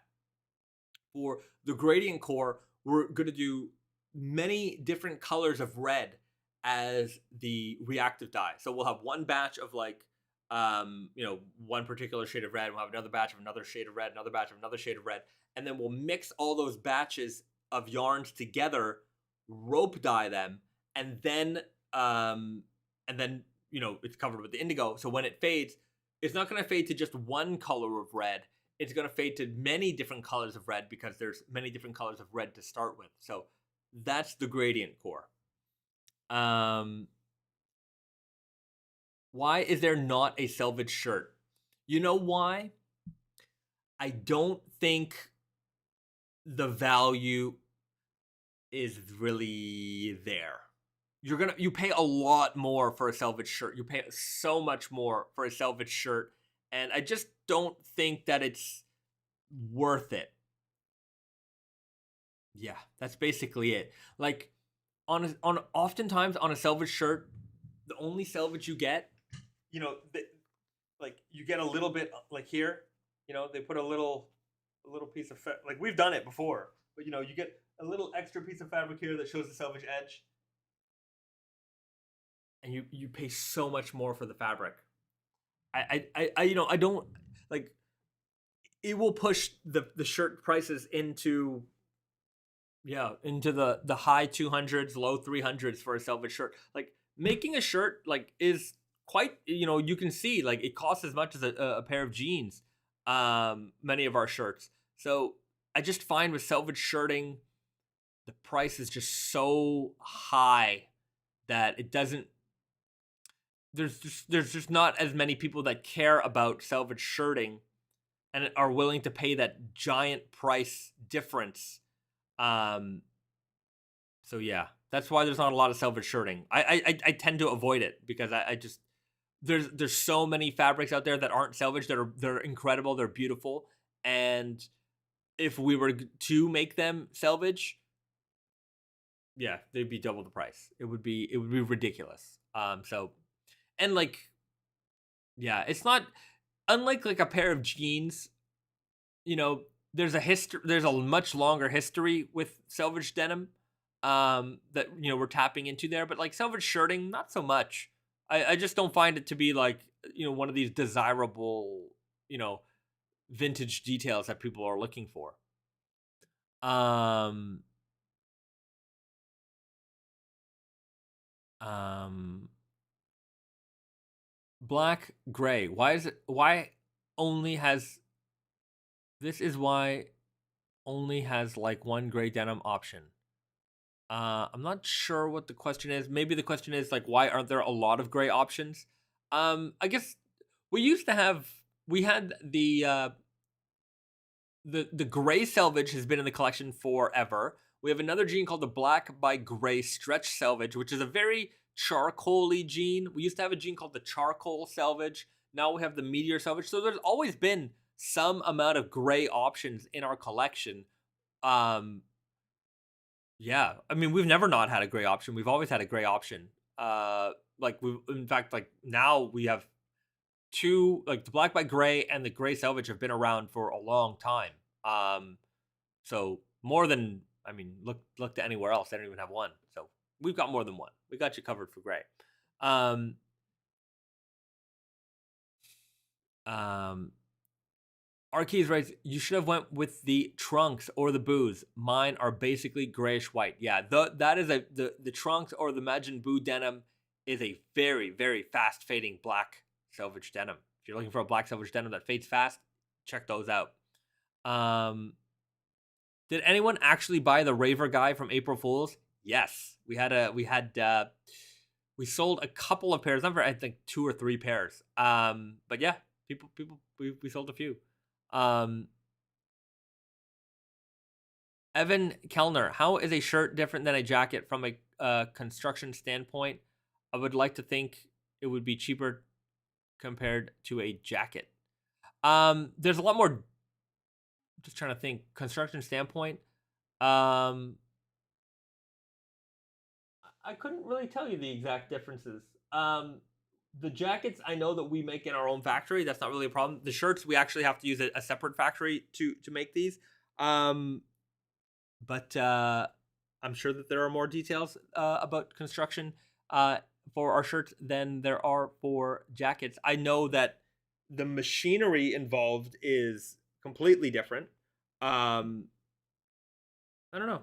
I think that there's I couldn't really answer that question. I just know that it costs just as much to make these shirts as it does our jeans. So uh yeah. I don't have a good answer for that one. I'll have to look into that a little bit more. How is a shirt? I don't think there is much difference, in fact, from a construction standpoint. I think it would be cheaper to make compared to a jacket. No, shirts aren't going to be cheaper because there's a lot of points of detail in the shirts. So yeah, like I said, it costs about the same. So I think there's a lot more detail in making a shirt than there is a jacket. No, than there's making a jacket. No, about the same. I don't know, but the cost is the same. There's a lot of there's a lot of parts to a shirt. I don't know. I'll have to look into this a little bit more, and I can give you a better answer. What kind of vintage shirts are people looking for? I don't think there are. Like, you know, the men's shirts have sport collar shirts. Like this is a vintage style of shirt, but sport collar. So they call this the button down collar. They call it a sports collar. Like I like this fit. I wouldn't necessarily call it vintage because we still make them as like normal things. Like you don't have to really look far to get a button down collar shirt. Men's shirts haven't really changed all that much in 100 years. So it's not like you'll find an old shirt and there's like selvage all along the inside and things like that. Like it's just not a detail that is very commonly found in men's shirts. Whereas like vintage jeans, yeah, selvage is all like that was the norm. That was the standard.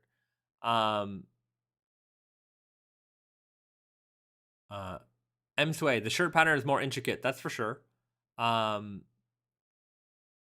Sakura Selvedge coming back spring 22. We've got the a similar one with the strawberry milk denim. Strawberry milk denim. So if you're looking for a pink weft denim, we got the strawberry milk. Joy D, any new hoodies coming soon? We've got a high vis orange, like these things, coming in the fall. No, coming in the spring. In the spring, we've got a high vis orange coming in the spring. Ian Stewart, what's the oldest pair of jeans you've ever handled? Some of those really old ones are insanely expensive. I don't know. I've got some in my collection from like the 60s. I think I have a pair of overalls from like the 50s.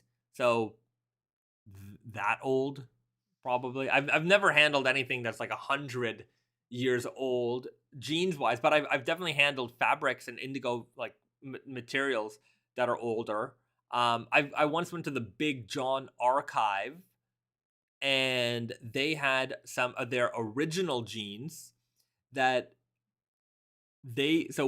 before they made denim fabric in Japan, the way jeans came to Japan was via like soldiers. They whatever jeans they left over, or like people would import used American jeans, but the problem was that they were all too big. So what they would do is they would take the jeans and they would they would take them apart and they would recut them, and then they would make their version of jeans from those pieces that they cut. And that was a very, very interesting jean. I wish I maybe have a photo of it somewhere, but I mean they were very crudely made, but that was probably one of the oldest pairs of jeans I ever handled. Yeah. So I've never handled anything jeans wise that's like 100 years old, but yeah, 50, 60 years old, sure.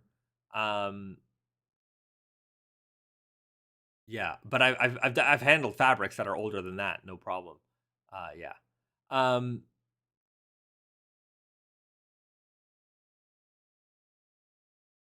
uh, Somebody's very interested in silver shirts. Yeah, I talked about it.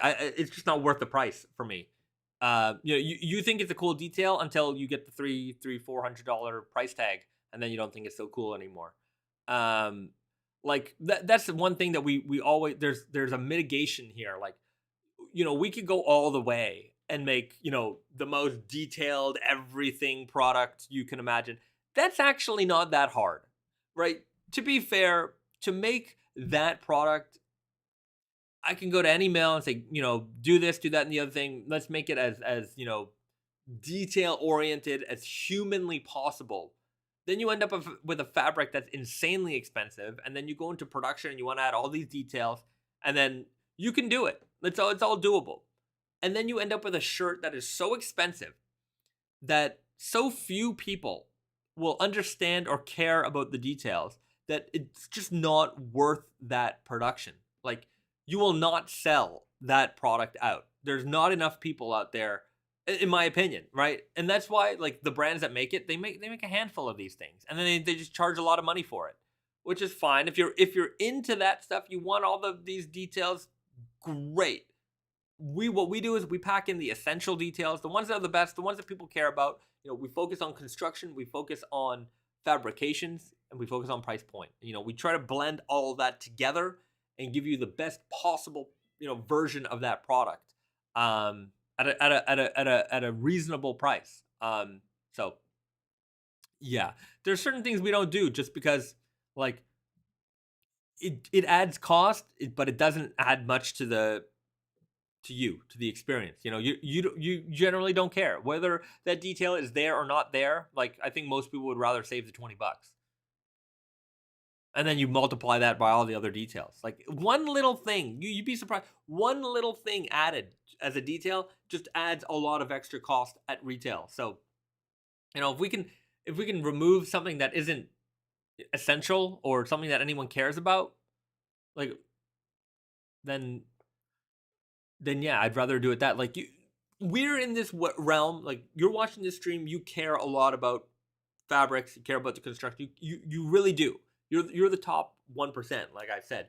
But the vast majority of our customers, they find our products, they think they're nice, they buy them. That's it. There's not much, a lot, the apparel, clothes, we're nerds. We love this stuff, right? But the general consumer, they want, it's like people who buy like Apple computers, right? You've got your tech nerds who care about all the details, and then you've got the consumer who's just like, I just want a product that works, that looks nice, right? Most people who own a Mac don't know anything about what's going on behind the scenes, and that's fine. That's the way you want it. That's the way I want it. That's the way I want Naked and Famous to be. I want people who love and respect fabric and details to look at this jean and understand why that jean is amazing and why it's amazing at that price. And then I also want the person who's absolutely nothing, zero things about denim.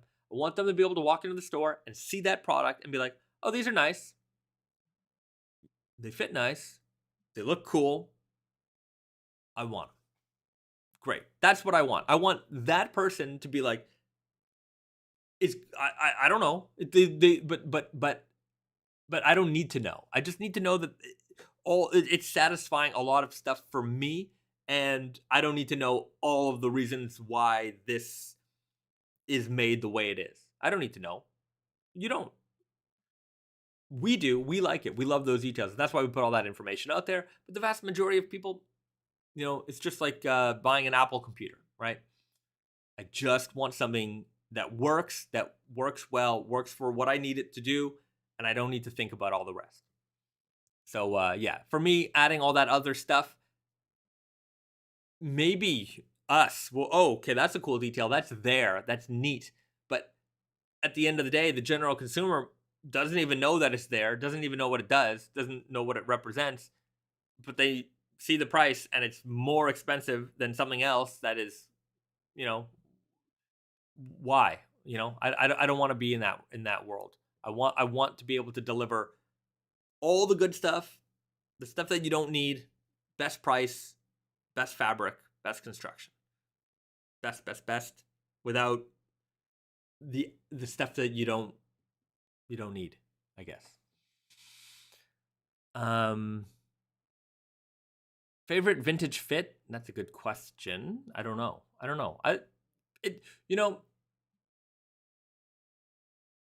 The fit I like right now is easy guy and strong guy. Those are my fits. I like groovy guy. I want to wear more groovy guys. I got to get a little thinner. I'm a little thick, thicker than I used to be. So my groovy guys don't fit. But I like the looser fits. I like the groovy guy.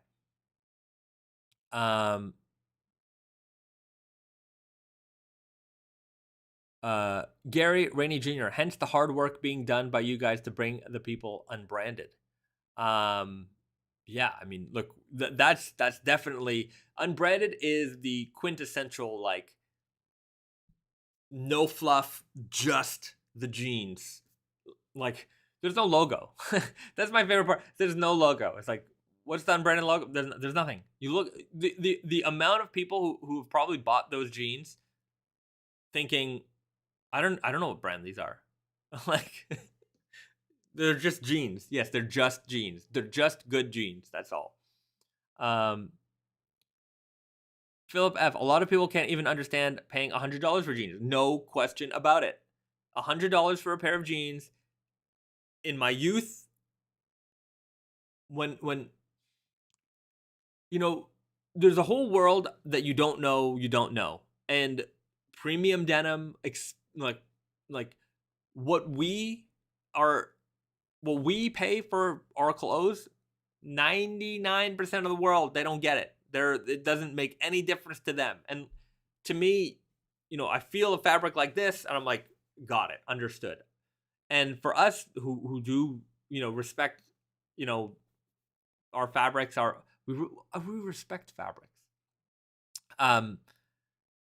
These are important things, but a lot of people, it's not that it's not important to them, is that they don't even know. Like they've not experienced that, and like it's hard to justify the price of a product to somebody who doesn't understand what went into that product. And even for them, like they might look at $100 pair of jeans and think that's ridiculous, but they might spend $100 on a flashlight because, oh yeah, that's what I need a good flashlight, and this is what a good flashlight costs. And whereas, to be fair, I like flashlights, so I understand a good flashlight. Um, but a lot of people might look at that and think that's ridiculous. Why would you spend that much money on that? So everyone's got their thing, that's for sure. Some people like wine, some people like whiskey, some people like whatever it is that they like. You know, everyone's got their thing. So this is for us. This is our thing. We love fabric. We love denim. Interesting fabrics, especially. So we can justify these prices. But for me, even then, even if we can justify these prices, I still want to offer the best possible price. I grew up with not a lot, so value for me is a huge factor. Even when Brandon started the brand, he went to his grandfather who started, our company, and his grandfather was selling, stuff door to door. He was selling anything he could, and that's how we started his company. And rags and towels and all that kind of home goods. He went from that to developing a workwear company, workwear distribution company. We've been making jeans and workwear in Canada for over 70 years. We've been making jeans for a long time. Naked Famous Denim is a offshoot of Brandon, the company Brandon's grandfather started. But when Brandon started Naked Famous Denim, he didn't start from nothing. There was a lot of built-in knowledge from his family's experience, in production and manufacturing. So when Brandon talked to his grandfather about making jeans, even when Brandon told him the price, he's like, "That's insane." He's like, "That's insane. Like you're selling jeans for over $100. That's crazy. Like jeans should be $20." But he even said to Brandon, so long as you deliver value to your customer, so long as you deliver value, you will be fine, right? And that was always our mentality. Like we were going up against these LA brand giants that were delivering no value. What was their value? Which celebrity was wearing it at that time? And like that's a fleeting value, because when the celebrity is not wearing your jean, then how do you justify your prices anymore? So for us, we entered the market, at these department stores, at Barney's, and we were the lowest priced jeans at the highest priced stores. Like, they had jeans for 3, 4, 5 times the price. M-Sway, Visto, living better with less that lasts longer. What a great mantra. No question about it. Especially around my home these days, it's been a lot of buy it for life type of products. And you spend more, and I definitely would love to talk to people more about that, especially young people who maybe they'll spend money on fleeting things, but I think that's an important life lesson, is to buy something that you get a lot of value out of. A lot of value. When you buy a pair of raw denim jeans, you get a lot of value out of it. You're wearing them all the time. They're going to last a long time. You wear, repair, they fade according to you. They're not trendy. So if you put in $160 on a pair of raw Selvedge jeans, you're gonna get a lot of wear. If you're wearing them every day, you're gonna get a lot of wear out of it. Your per usage cost on that is gonna go low. You look great. You've got a high-end pair of jeans that you get to experience and use all the time. When you buy some flashy jeans, you can't wear those every day, right? At some point, you become the person, who wears that same pair of jeans every day. And it's not the same as wearing a raw pair of jeans every day. I was at the other day, we went shopping, and we went to some luxury boutique, and they had a pair of jeans, stonewash, basic stonewash denim. The fabric was nothing. They had a leather pocket on the back. That was their thing. This luxury, I'm not going to say the brand, but their thing was, we've got these stonewash jeans, the stonewash that you could find at the Gap. The back pocket was a piece of leather, and they were like $900 or more, something like that. Crazy price.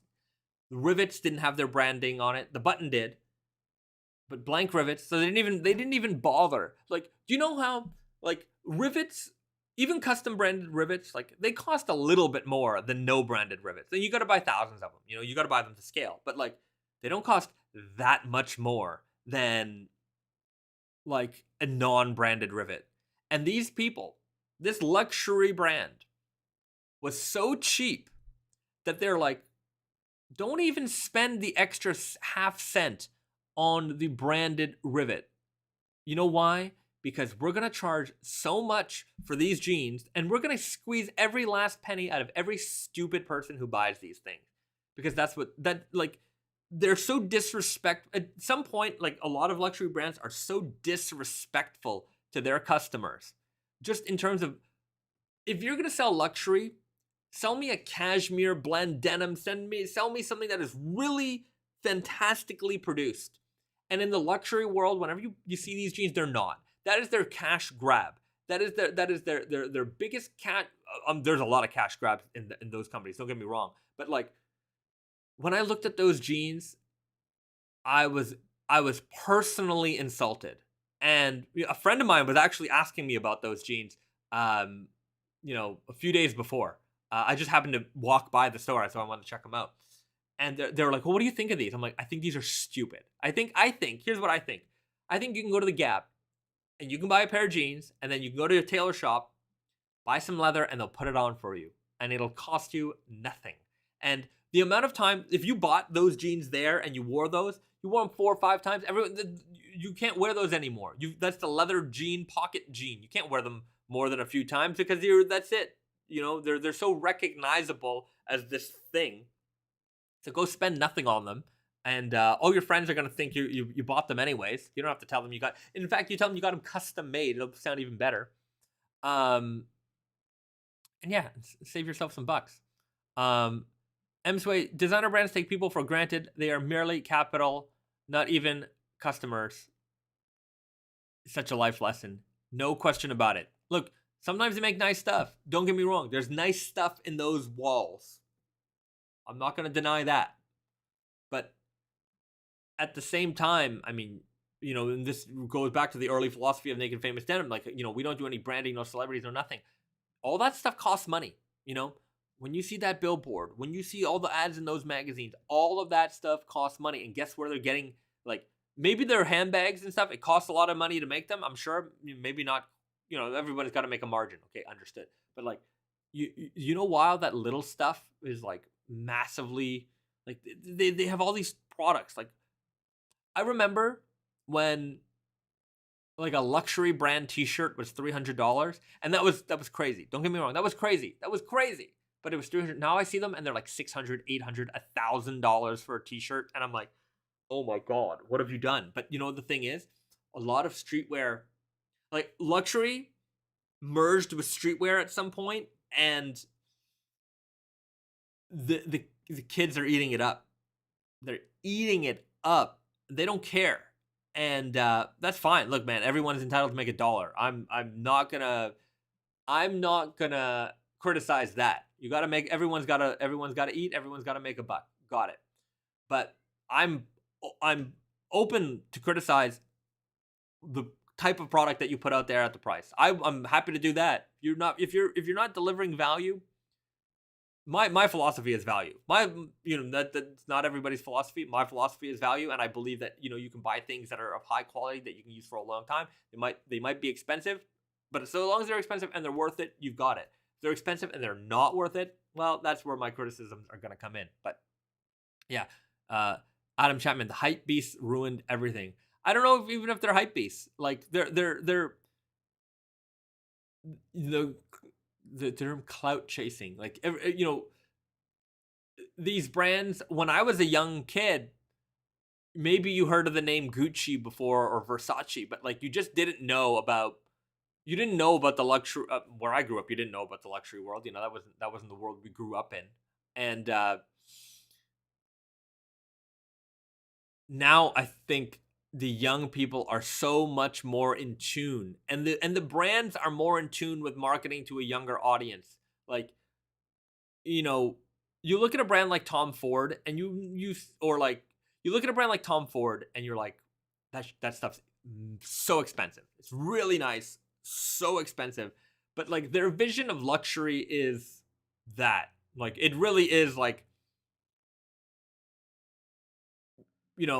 maybe you don't think things have certainly changed, but like, you look at a Tom Ford ad and you're like, that is That is you know, a world maybe I'm not gonna ever experience. But the weird thing to me is like you look at some of these other brands and it's like, you know, kids at the skate park and surrounded by graffiti and like it's so young and aggressive. Maybe not aggressive is not the right word, but it's so young and so targeted towards like this very early young demographic, and people in that age group generally can't afford that stuff, but now they're being like told that, hey man, you want to be cool and you're young, you got to buy this stuff. And like when I was a kid, if you were cool and that age, maybe you were shopping at the Gap. Like, I don't know. That was it. Like, oh, you got the Gap sweater. Okay, that's cool. Right? But now it's like, no, you have to have this brand sweater, and the cool brand is also just rotating all the time. So the kids are constantly, if you can afford it, or I'm sure they want it. They want it earlier. That's the other thing. They definitely want it earlier. When you're in your early 20s and you start to earn a little bit of money, and that's when I find a lot of people get to the bad spending habits and start buying stuff that they don't need or don't want, or they're just chasing trends. That's fine. We all went through it. I went through it. I spent tons of money on crap. But I would like to tell people not to do that, and how they can avoid it and still have all the nice things. Yeah, the amount of crap I've bought as a young person, huge, terrible amounts. Yeah, but buy it for life products. It's the way to go. You don't have to worry about trends. You can still look great. You can buy the trendy item. You can buy the accessory. You can buy the thing, right? But don't become obsessed with this stuff. It is fleeting. Because you buy that big loud whatever sweater or pants or whatever it is, you wear it 3 times. Otherwise, after that, you're just the guy with that sweater, and then you got to get the next one. I've been there. I've definitely been there. I've had the loud thing, and it's like, oh, you're the guy with that one. You wear it twice, then it's over. M Sway, I think Loro Piana is the only brand I see as super luxurious because of the fabrics. Yeah, that is a mill. Loro Piana makes fabrics. I mean, they make fabrics. They have their own line, but they also make fabrics for other companies. Like, those are those companies. Like, Loro Piana is not interested in like, they make cashmere sweaters for the 1% of the 1%. You know what I mean? Like, it's a brand like Brioni or brands like Brunello Cucinelli. Like, they're not trying to, shift what they do. Tom Ford, they're not interested, right? We make the best of the best of the best. And that's all, right? That's all. We're not, and like, yeah, their prices are very expensive, but what they do is, it's kind of like, if someone's like, oh, why don't you make, the Selvedge shirt and with all the details of this? Like, because the customer base for that is so small. Like, that's not that you want that. There are companies that do that, and they are, that is their whole entire world of just making the most refined of everything. And I used to work in that world. I used to work at a department store. We used to sell that stuff, and like, yeah, an $8,000 suit, no problem, right? $2,500 sweater, easy. Like, and the people who are buying this stuff, they never asked a question about the price. It was never an issue. It was, oh, I like this sweater. Great. How many colors does this come in? Okay, I'll take them. And then they've bought 3 sweaters, and it's $7,500. They put their credit card on the counter. That's it. There is no, like, I don't live in that world. But there are people who do live in that world, and there are products made for those people. But there are other products that are in that price range that don't deliver the same level of quality, and they're aiming towards a much younger audience that might feel empowered by having a very recognizable thing that, that value doesn't last very long. I find it very, very, very fleeting value. If you have a big branded logo sweater, can't wear that. How much can you wear that? You have a Loro Piana cashmere sweater, wear that for the rest of your life. It's a gray sweater, made with the best cashmere. You wear it for the rest of your life. There's no. Oh man, you've worn that gray sweater 3 times. No, it's not. It's not a gray sweater with giant logos and embellishments on it. So you wear that sweater a few times. That's it. You're done. Can't wear it no more. I just looked into Laura Piana, $13,000 sweater overshirt. Yeah, that's it. Like it's not a joke. Like they when they make something, it is for not you and me. I mean, they have stuff that might be in a realm that we can maybe afford it, but like Loro Piana, Brunello Cucinelli, like these are. That is, yeah, yeah. M Sway, Laurel for life, LV for 5 minutes. Sure. Look, man, I'm, like a certain LV things. Sure, why not? It's nice, right? But I don't want a logo. I don't want a logo sweater. I don't want it. When I was younger, maybe, not maybe, definitely, I wanted it for sure. But like a Laura Piano sweater, like that. Maybe you buy it for life, maybe. But something tells me the people who buy that kind of stuff, they're not buying it because they're like, oh, I'm gonna get a tremendous value out of this item. They just maybe don't care about their money the same way as some of us would. But yeah, hey man, you can go to some of these stores and get a $50,000 jacket. Very, very nice. But that's not like unlike maybe a good piece of luggage or a good pair of jeans, that's not a like great value proposition there. At some point the value proposition is out the window and it's like, I'm just buying this because it is literally the best. There's no better than this. I don't care about money because I have all of it and I just feel like shopping today, right? Oh yeah, the diminishing returns on like the top level of anything is, I mean, there's not even like in everything, if you like speakers, if you like cars, like there's no value in like a supercar. Maybe to be fair, sometimes there is because they're rare, they're collectible. There's that, but like, are you gonna get to destination, B better? Probably. You look cooler. There's a value in that.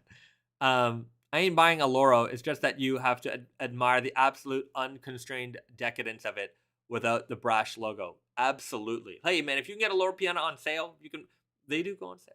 Where I used to work, so every now and then you can get a Loro Piana scarf or something at a price you can afford. They're not all of their stuff is $13,000, but yeah, if you've got a keen eye, you know what you're looking for, you can find some of this stuff at a good price. Don't get me wrong. I've definitely passed up on one of my biggest regrets was not buying a Rolex for $1,800 that I definitely could have had, a legit Rolex. I was just like, I don't know. Definitely. I just didn't. Anyways, but even suits, I've passed up on really, really fantastic high-end suits that I could have had for a reasonable price. But I never wear suits, so I'm like, I don't need this. I'll get a suit when I need a suit. But whenever I need a suit, I'm like, damn it, I don't have a suit. And I only have ridiculous suits. I have like leopard print and all kinds of weird stuff, but I don't have a yeah. F for Rolex. Yeah, I mean, whatever. I mean, it was a vintage Rolex. I thought it looked nice, and I should have bought it.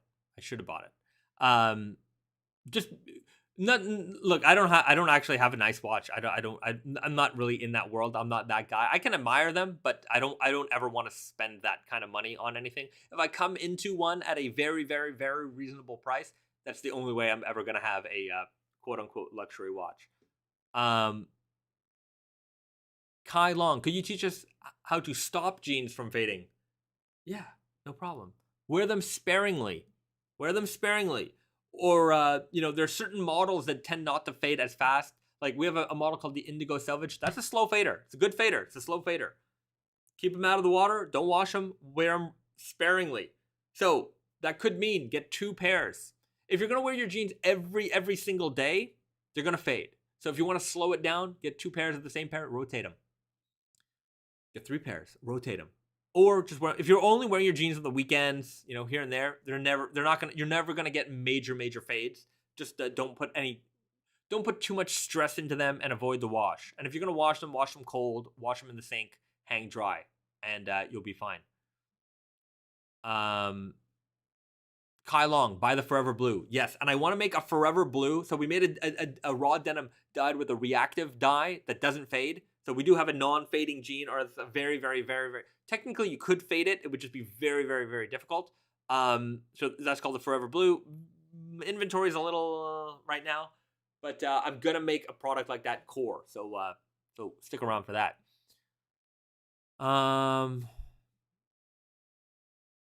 Have you ever considered a denim woven with Technocra thread, the thread they stitch firefighter boots with? No, but we did just make a jean called the Firewall Selvedge. It's still available, and that was made with something called pre-carbon, or it's carbon, and that is the material that makes carbon fiber. So when they superheat pre-carbon, it becomes carbon fiber. In its current state, it is called pre-carbon, and they use it to make firefighter uniforms here in Japan. It is fire resistant, so we have a blend of a fire resistant and cotton material. And I said in the video, and I say in the jeans are not fireproof. The weft, which contains the fire resistant material, is fire resistant, but the cotton is not fire resistant. So like don't run into a fire with these jeans, but it is pretty cool, and that's why we made them. Yeah. All right. What else do we got here? Try driving the supercar to work every day. Yeah, there you go. Drive your Ferrari F50 to work every day. Hey guys, it's fun up in an F50. That'd be pretty cool. You need a lot of money to do that. You know, there's a lot of Ferraris here in Japan. A lot. And certain areas around town, like there's like Ferrari dealerships, and there's this one that we drive by. It's not a Ferrari, it's like a you know, a luxury car, like, you know, they sell used luxury cars or whatever it is, but it's all Ferraris and Porsches and like really crazy stuff. And there's this one place that we drive by every now and then, and they have an Enzo Ferrari like right in the window, and I'm like, I think they made like 100 of those. Like there's not a lot of Enzo Ferraris in the world, and they have one right in the window, and it's like, that's pretty crazy. Like every now and then here in Japan, you will see there's a lot of rich people here, and every now and then you see some crazy, like stupid crazy. If you know cars, and I don't even have a driver's license. I don't know much about cars, but every now and then you see some crazy car, and you're like, wow, that's amazing. Somebody's very rich. Somebody's very rich. Okay, what other SS22 can we preview? We'll do one more preview, and then I gotta go. What else can we preview today? I showed you a bunch last week. I showed the denim jacket. Let me show you. Oh yeah, well.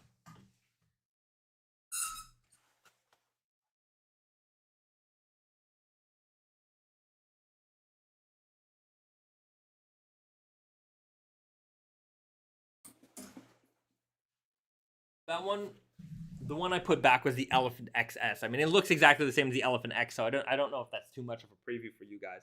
But this denim, I don't think I showed it off before, because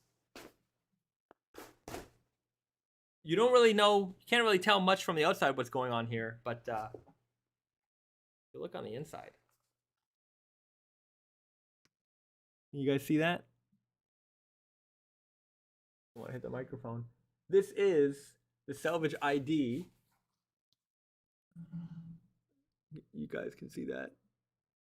This is the Selvedge ID for the new rainbow core. So we've got the full, all the colors of the rainbow right here on the Selvedge ID, and the yarn colors are the rainbow, all of them. Every color of the rainbow, Roy G. Biv, every color in here, and it's gonna fade bright. Like those are the colors. those are the colors you're gonna get, and those are the colors that you're gonna get when this jacket fades and when the jeans fade. So this is the rainbow core. We're gonna call it the new rainbow core. So if you want one of the craziest fading denims ever, you've got it right here. A lot of fun colors here, and the rainbow core was one of those fabrics that a lot of people have been asking us to bring back, and so we wanted to bring it back because the first time we did it, it didn't have all the rainbow colors. It was multicolor, but not like this. This is super multicolor, all the colors of the rainbow, full spectrum. So yeah. Regina Blue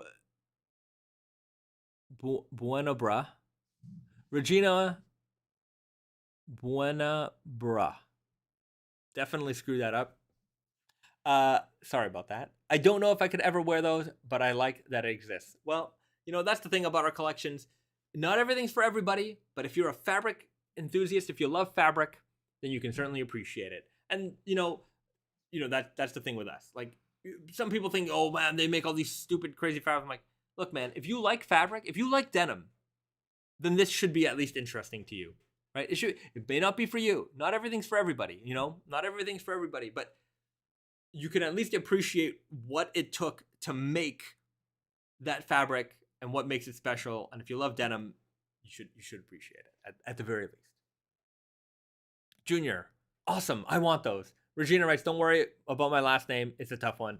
Well, thank you for understanding don't worry, I screw up everybody's name. Everybody's name gets screwed up because I can barely read.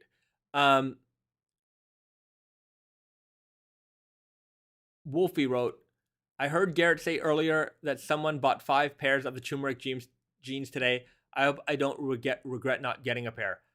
Ooh, 5 pairs. Some people do that. I mean, some people are they're creatures of habit, and they like something, and they know that what we make is a one and done kind of thing. So they load up. And there are people like that out there that might buy 2 or 3 or 5 pairs of the same jean. They like it. They know that that's going to be their jean for a long time. They don't want to ever not have that jean, so they stock up on it. That's one way to go about things. I like rotating my stuff around. The core stuff, obviously, you can get all the time, but the seasonal stuff, I'll get it. I'll enjoy it. And, the next season or whenever I'm ready for a new pair, I'll get what's available then. But different strokes for different folks. I know, especially men. I'm sure women too, but especially men, we're very much creatures of habit. Once we find something we like, we find the fit of shirt that we like, we find the jeans that we like, we find the underwear that we like. We don't mess around. Like, even batteries. Like, I'm like, these are the batteries I like. I don't buy any other batteries. These are the batteries I like. Like, I'm very much like my luggage. It's all the same brand. I don't really mess around here. That's it. Yeah, I like what I like, and I don't, even when it comes to what I eat, I'm like, I know what I like. I don't try a lot of new things sometimes because I'm like, I could try something new and maybe not like it, or just go with what I know I like. So, yeah, I'm definitely a creature of habit. This Smoke writes, just bought some Okayama Spirit 5. I hope you enjoy them. That is a great denim to enjoy. Great fading fabric. Pierre Moreau writes, Moreau. My French accent is terrible. Pierre Moreau. Cool stuff coming for Black Friday sale. Yes, we will have new stuff for Black Friday sale. Stay tuned. A lot of Black Friday information coming out in the next couple of weeks. We're gonna have a big sale, big sale. Hope you guys enjoy it. If you guys took advantage of Thanksgiving, it'll be a lot of the same of that, plus a little bit extra. Okay. I think I'm gonna call it a day. Trying to think. Risa, do we have anything good for snack time today? All right, Risa's gonna check on snacks. We'll do a quick snack time, then we'll wrap it up.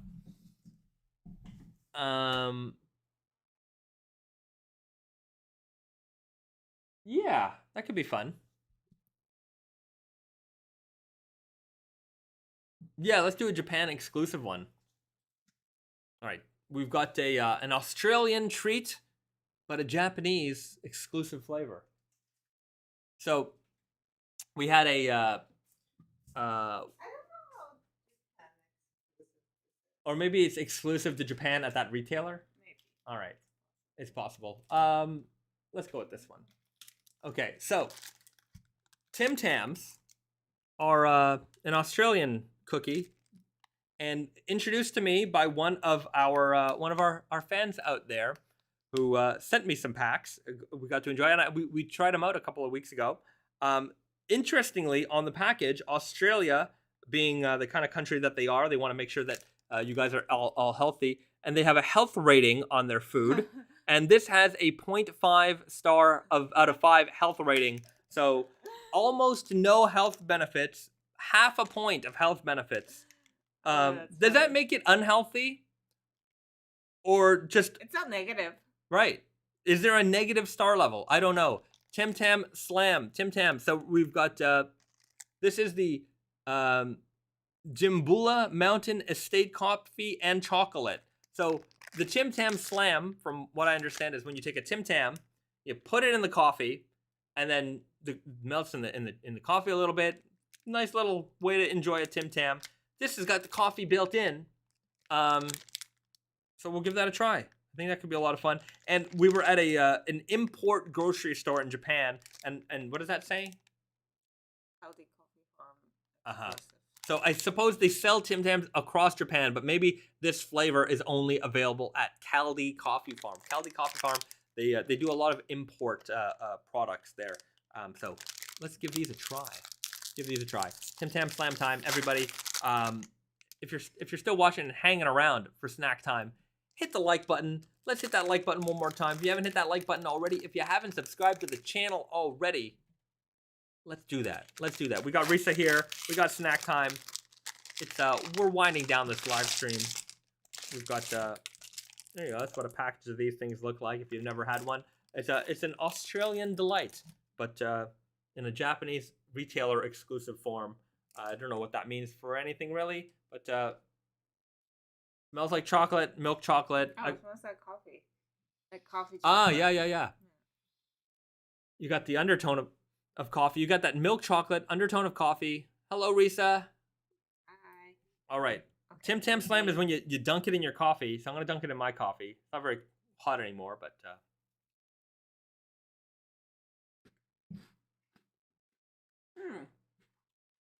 Yeah.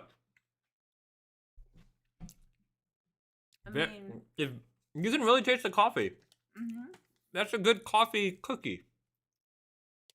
Not bad. 0.5 health rating, huh? Yeah. So some health benefits in this, apparently. Some or none. I suppose the lower rating it is, it's more delicious. Perhaps. That's probably the way you should look at these things. Mm-hmm. This is a good cookie. I would recommend it. Mm-hmm. I don't think I could eat more than one in a row, though. Very sweet. I like sweets. Can't eat a lot of sweets. I'm a salty guy. I could eat a lot of chips. I don't think I could eat a lot of, like, this. That's a lot. It's very sweet. Very sweet. And it's unnecessary. Yeah. You know, it's got good flavors. Yeah. If this cookie was half the size, I think I would enjoy it more. Then I could just eat the half the cookie. I'm good. I don't like eating a whole pack of these would be hard. This is like you have friends over. You would die. You would just Yeah. diabetes. I don't think I could eat more than one of these cookies in a sit down. I would imagine there's some people who eat the whole pack, and that would would not be good for you. Two. Yeah. Chew, yeah, maybe. Sure. You know what I like? I like the saltiness in the cookie. Yeah. A little bit of. If you ever come across this particular flavor of Tim Tam, Crafted Collection, give it a try. This is a good cookie. I like this cookie. I don't know what my rating. My rating as far as tastiness is better than their health rating of 0.5. That's ridiculous, by the way. I like it. I don't like it. Imagine though your whole society is like, oh, this Coca-Cola has got a 1. And like, you know what I mean? Like I wonder what has a 5? Yeah, like no snacks have a 5. Nothing good. It could be like a ultimate smoothie, you know, that doesn't taste like Tastes like shitty, chalk? but it's got like all kinds of nutrients. all kinds of vitamins. Yeah, and it's like stuff. that what is it, Soylent? You guys ever tried Soylent? I drank it for a while. It was not very tasty. But yeah. All right. Everybody, I'm going to leave it at that. I'm going to finish that later. A lot of sugar. Thanks so much for joining me on another live stream. And the lovely Risa here. Probably won't be here next week. The week after. Next week, we're going to be flying. I'll try to attempt a live stream from the airplane if the Wi-Fi is good. We'll try. I'll try. Maybe I won't do 2 hours, but I'll check in with you guys. We're gonna be in the plane. Oh, but we'll arrive. We arrive. Oh yeah. Well, we arrive. We'll see. We'll see. Maybe. I don't know. We'll see. Because we're gonna have a long ass flight. We arrive in Canada, but like we're gonna arrive. We're gonna be in Vancouver, and then it's gonna be. We'll see. We will definitely see. Yeah. Well, yeah. We would have landed by the time this live stream would have gone on air. We'll probably be in Montreal. So there's a definite maybe there will be a live stream next week. Stay tuned, guys. Stay tuned. All right. We'll see. I might be way too tired for that, but that's okay. I'm sure you guys will understand. Gary, Rainey Jr., thank you, Basehead. You guys have a safe trip. Thank you so much. And thanks for joining me and Risa here on another live stream. Safe travels. Thank you, Basehead and Risa. Stay safe and travel well. Thank you so much. And hopefully we'll see you guys in a live stream real soon. If not next week, definitely the week after. We'll be live in the showroom from our office. We'll have a lot more props to show you and all kinds of stuff that I've been wanting to show you for a long time. So stay tuned for that. Have a great weekend, everybody. Have a great night. And be kind to one another. Be nice to one another. And do something nice for somebody. Buy them a cookie. Buy somebody a box of cookies. Tim Tams. Girl Scout cookies are also great. Everybody loves those. So buy something, buy a little treat for somebody, and make their day. Spread a little love around. Have a great weekend. I'll see you guys soon. Remember the warehouse treasure hunt. Yes, there will be a lot of fun warehouse adventures. Okay, so I'm gonna leave it at that. Bye, everyone. See ya.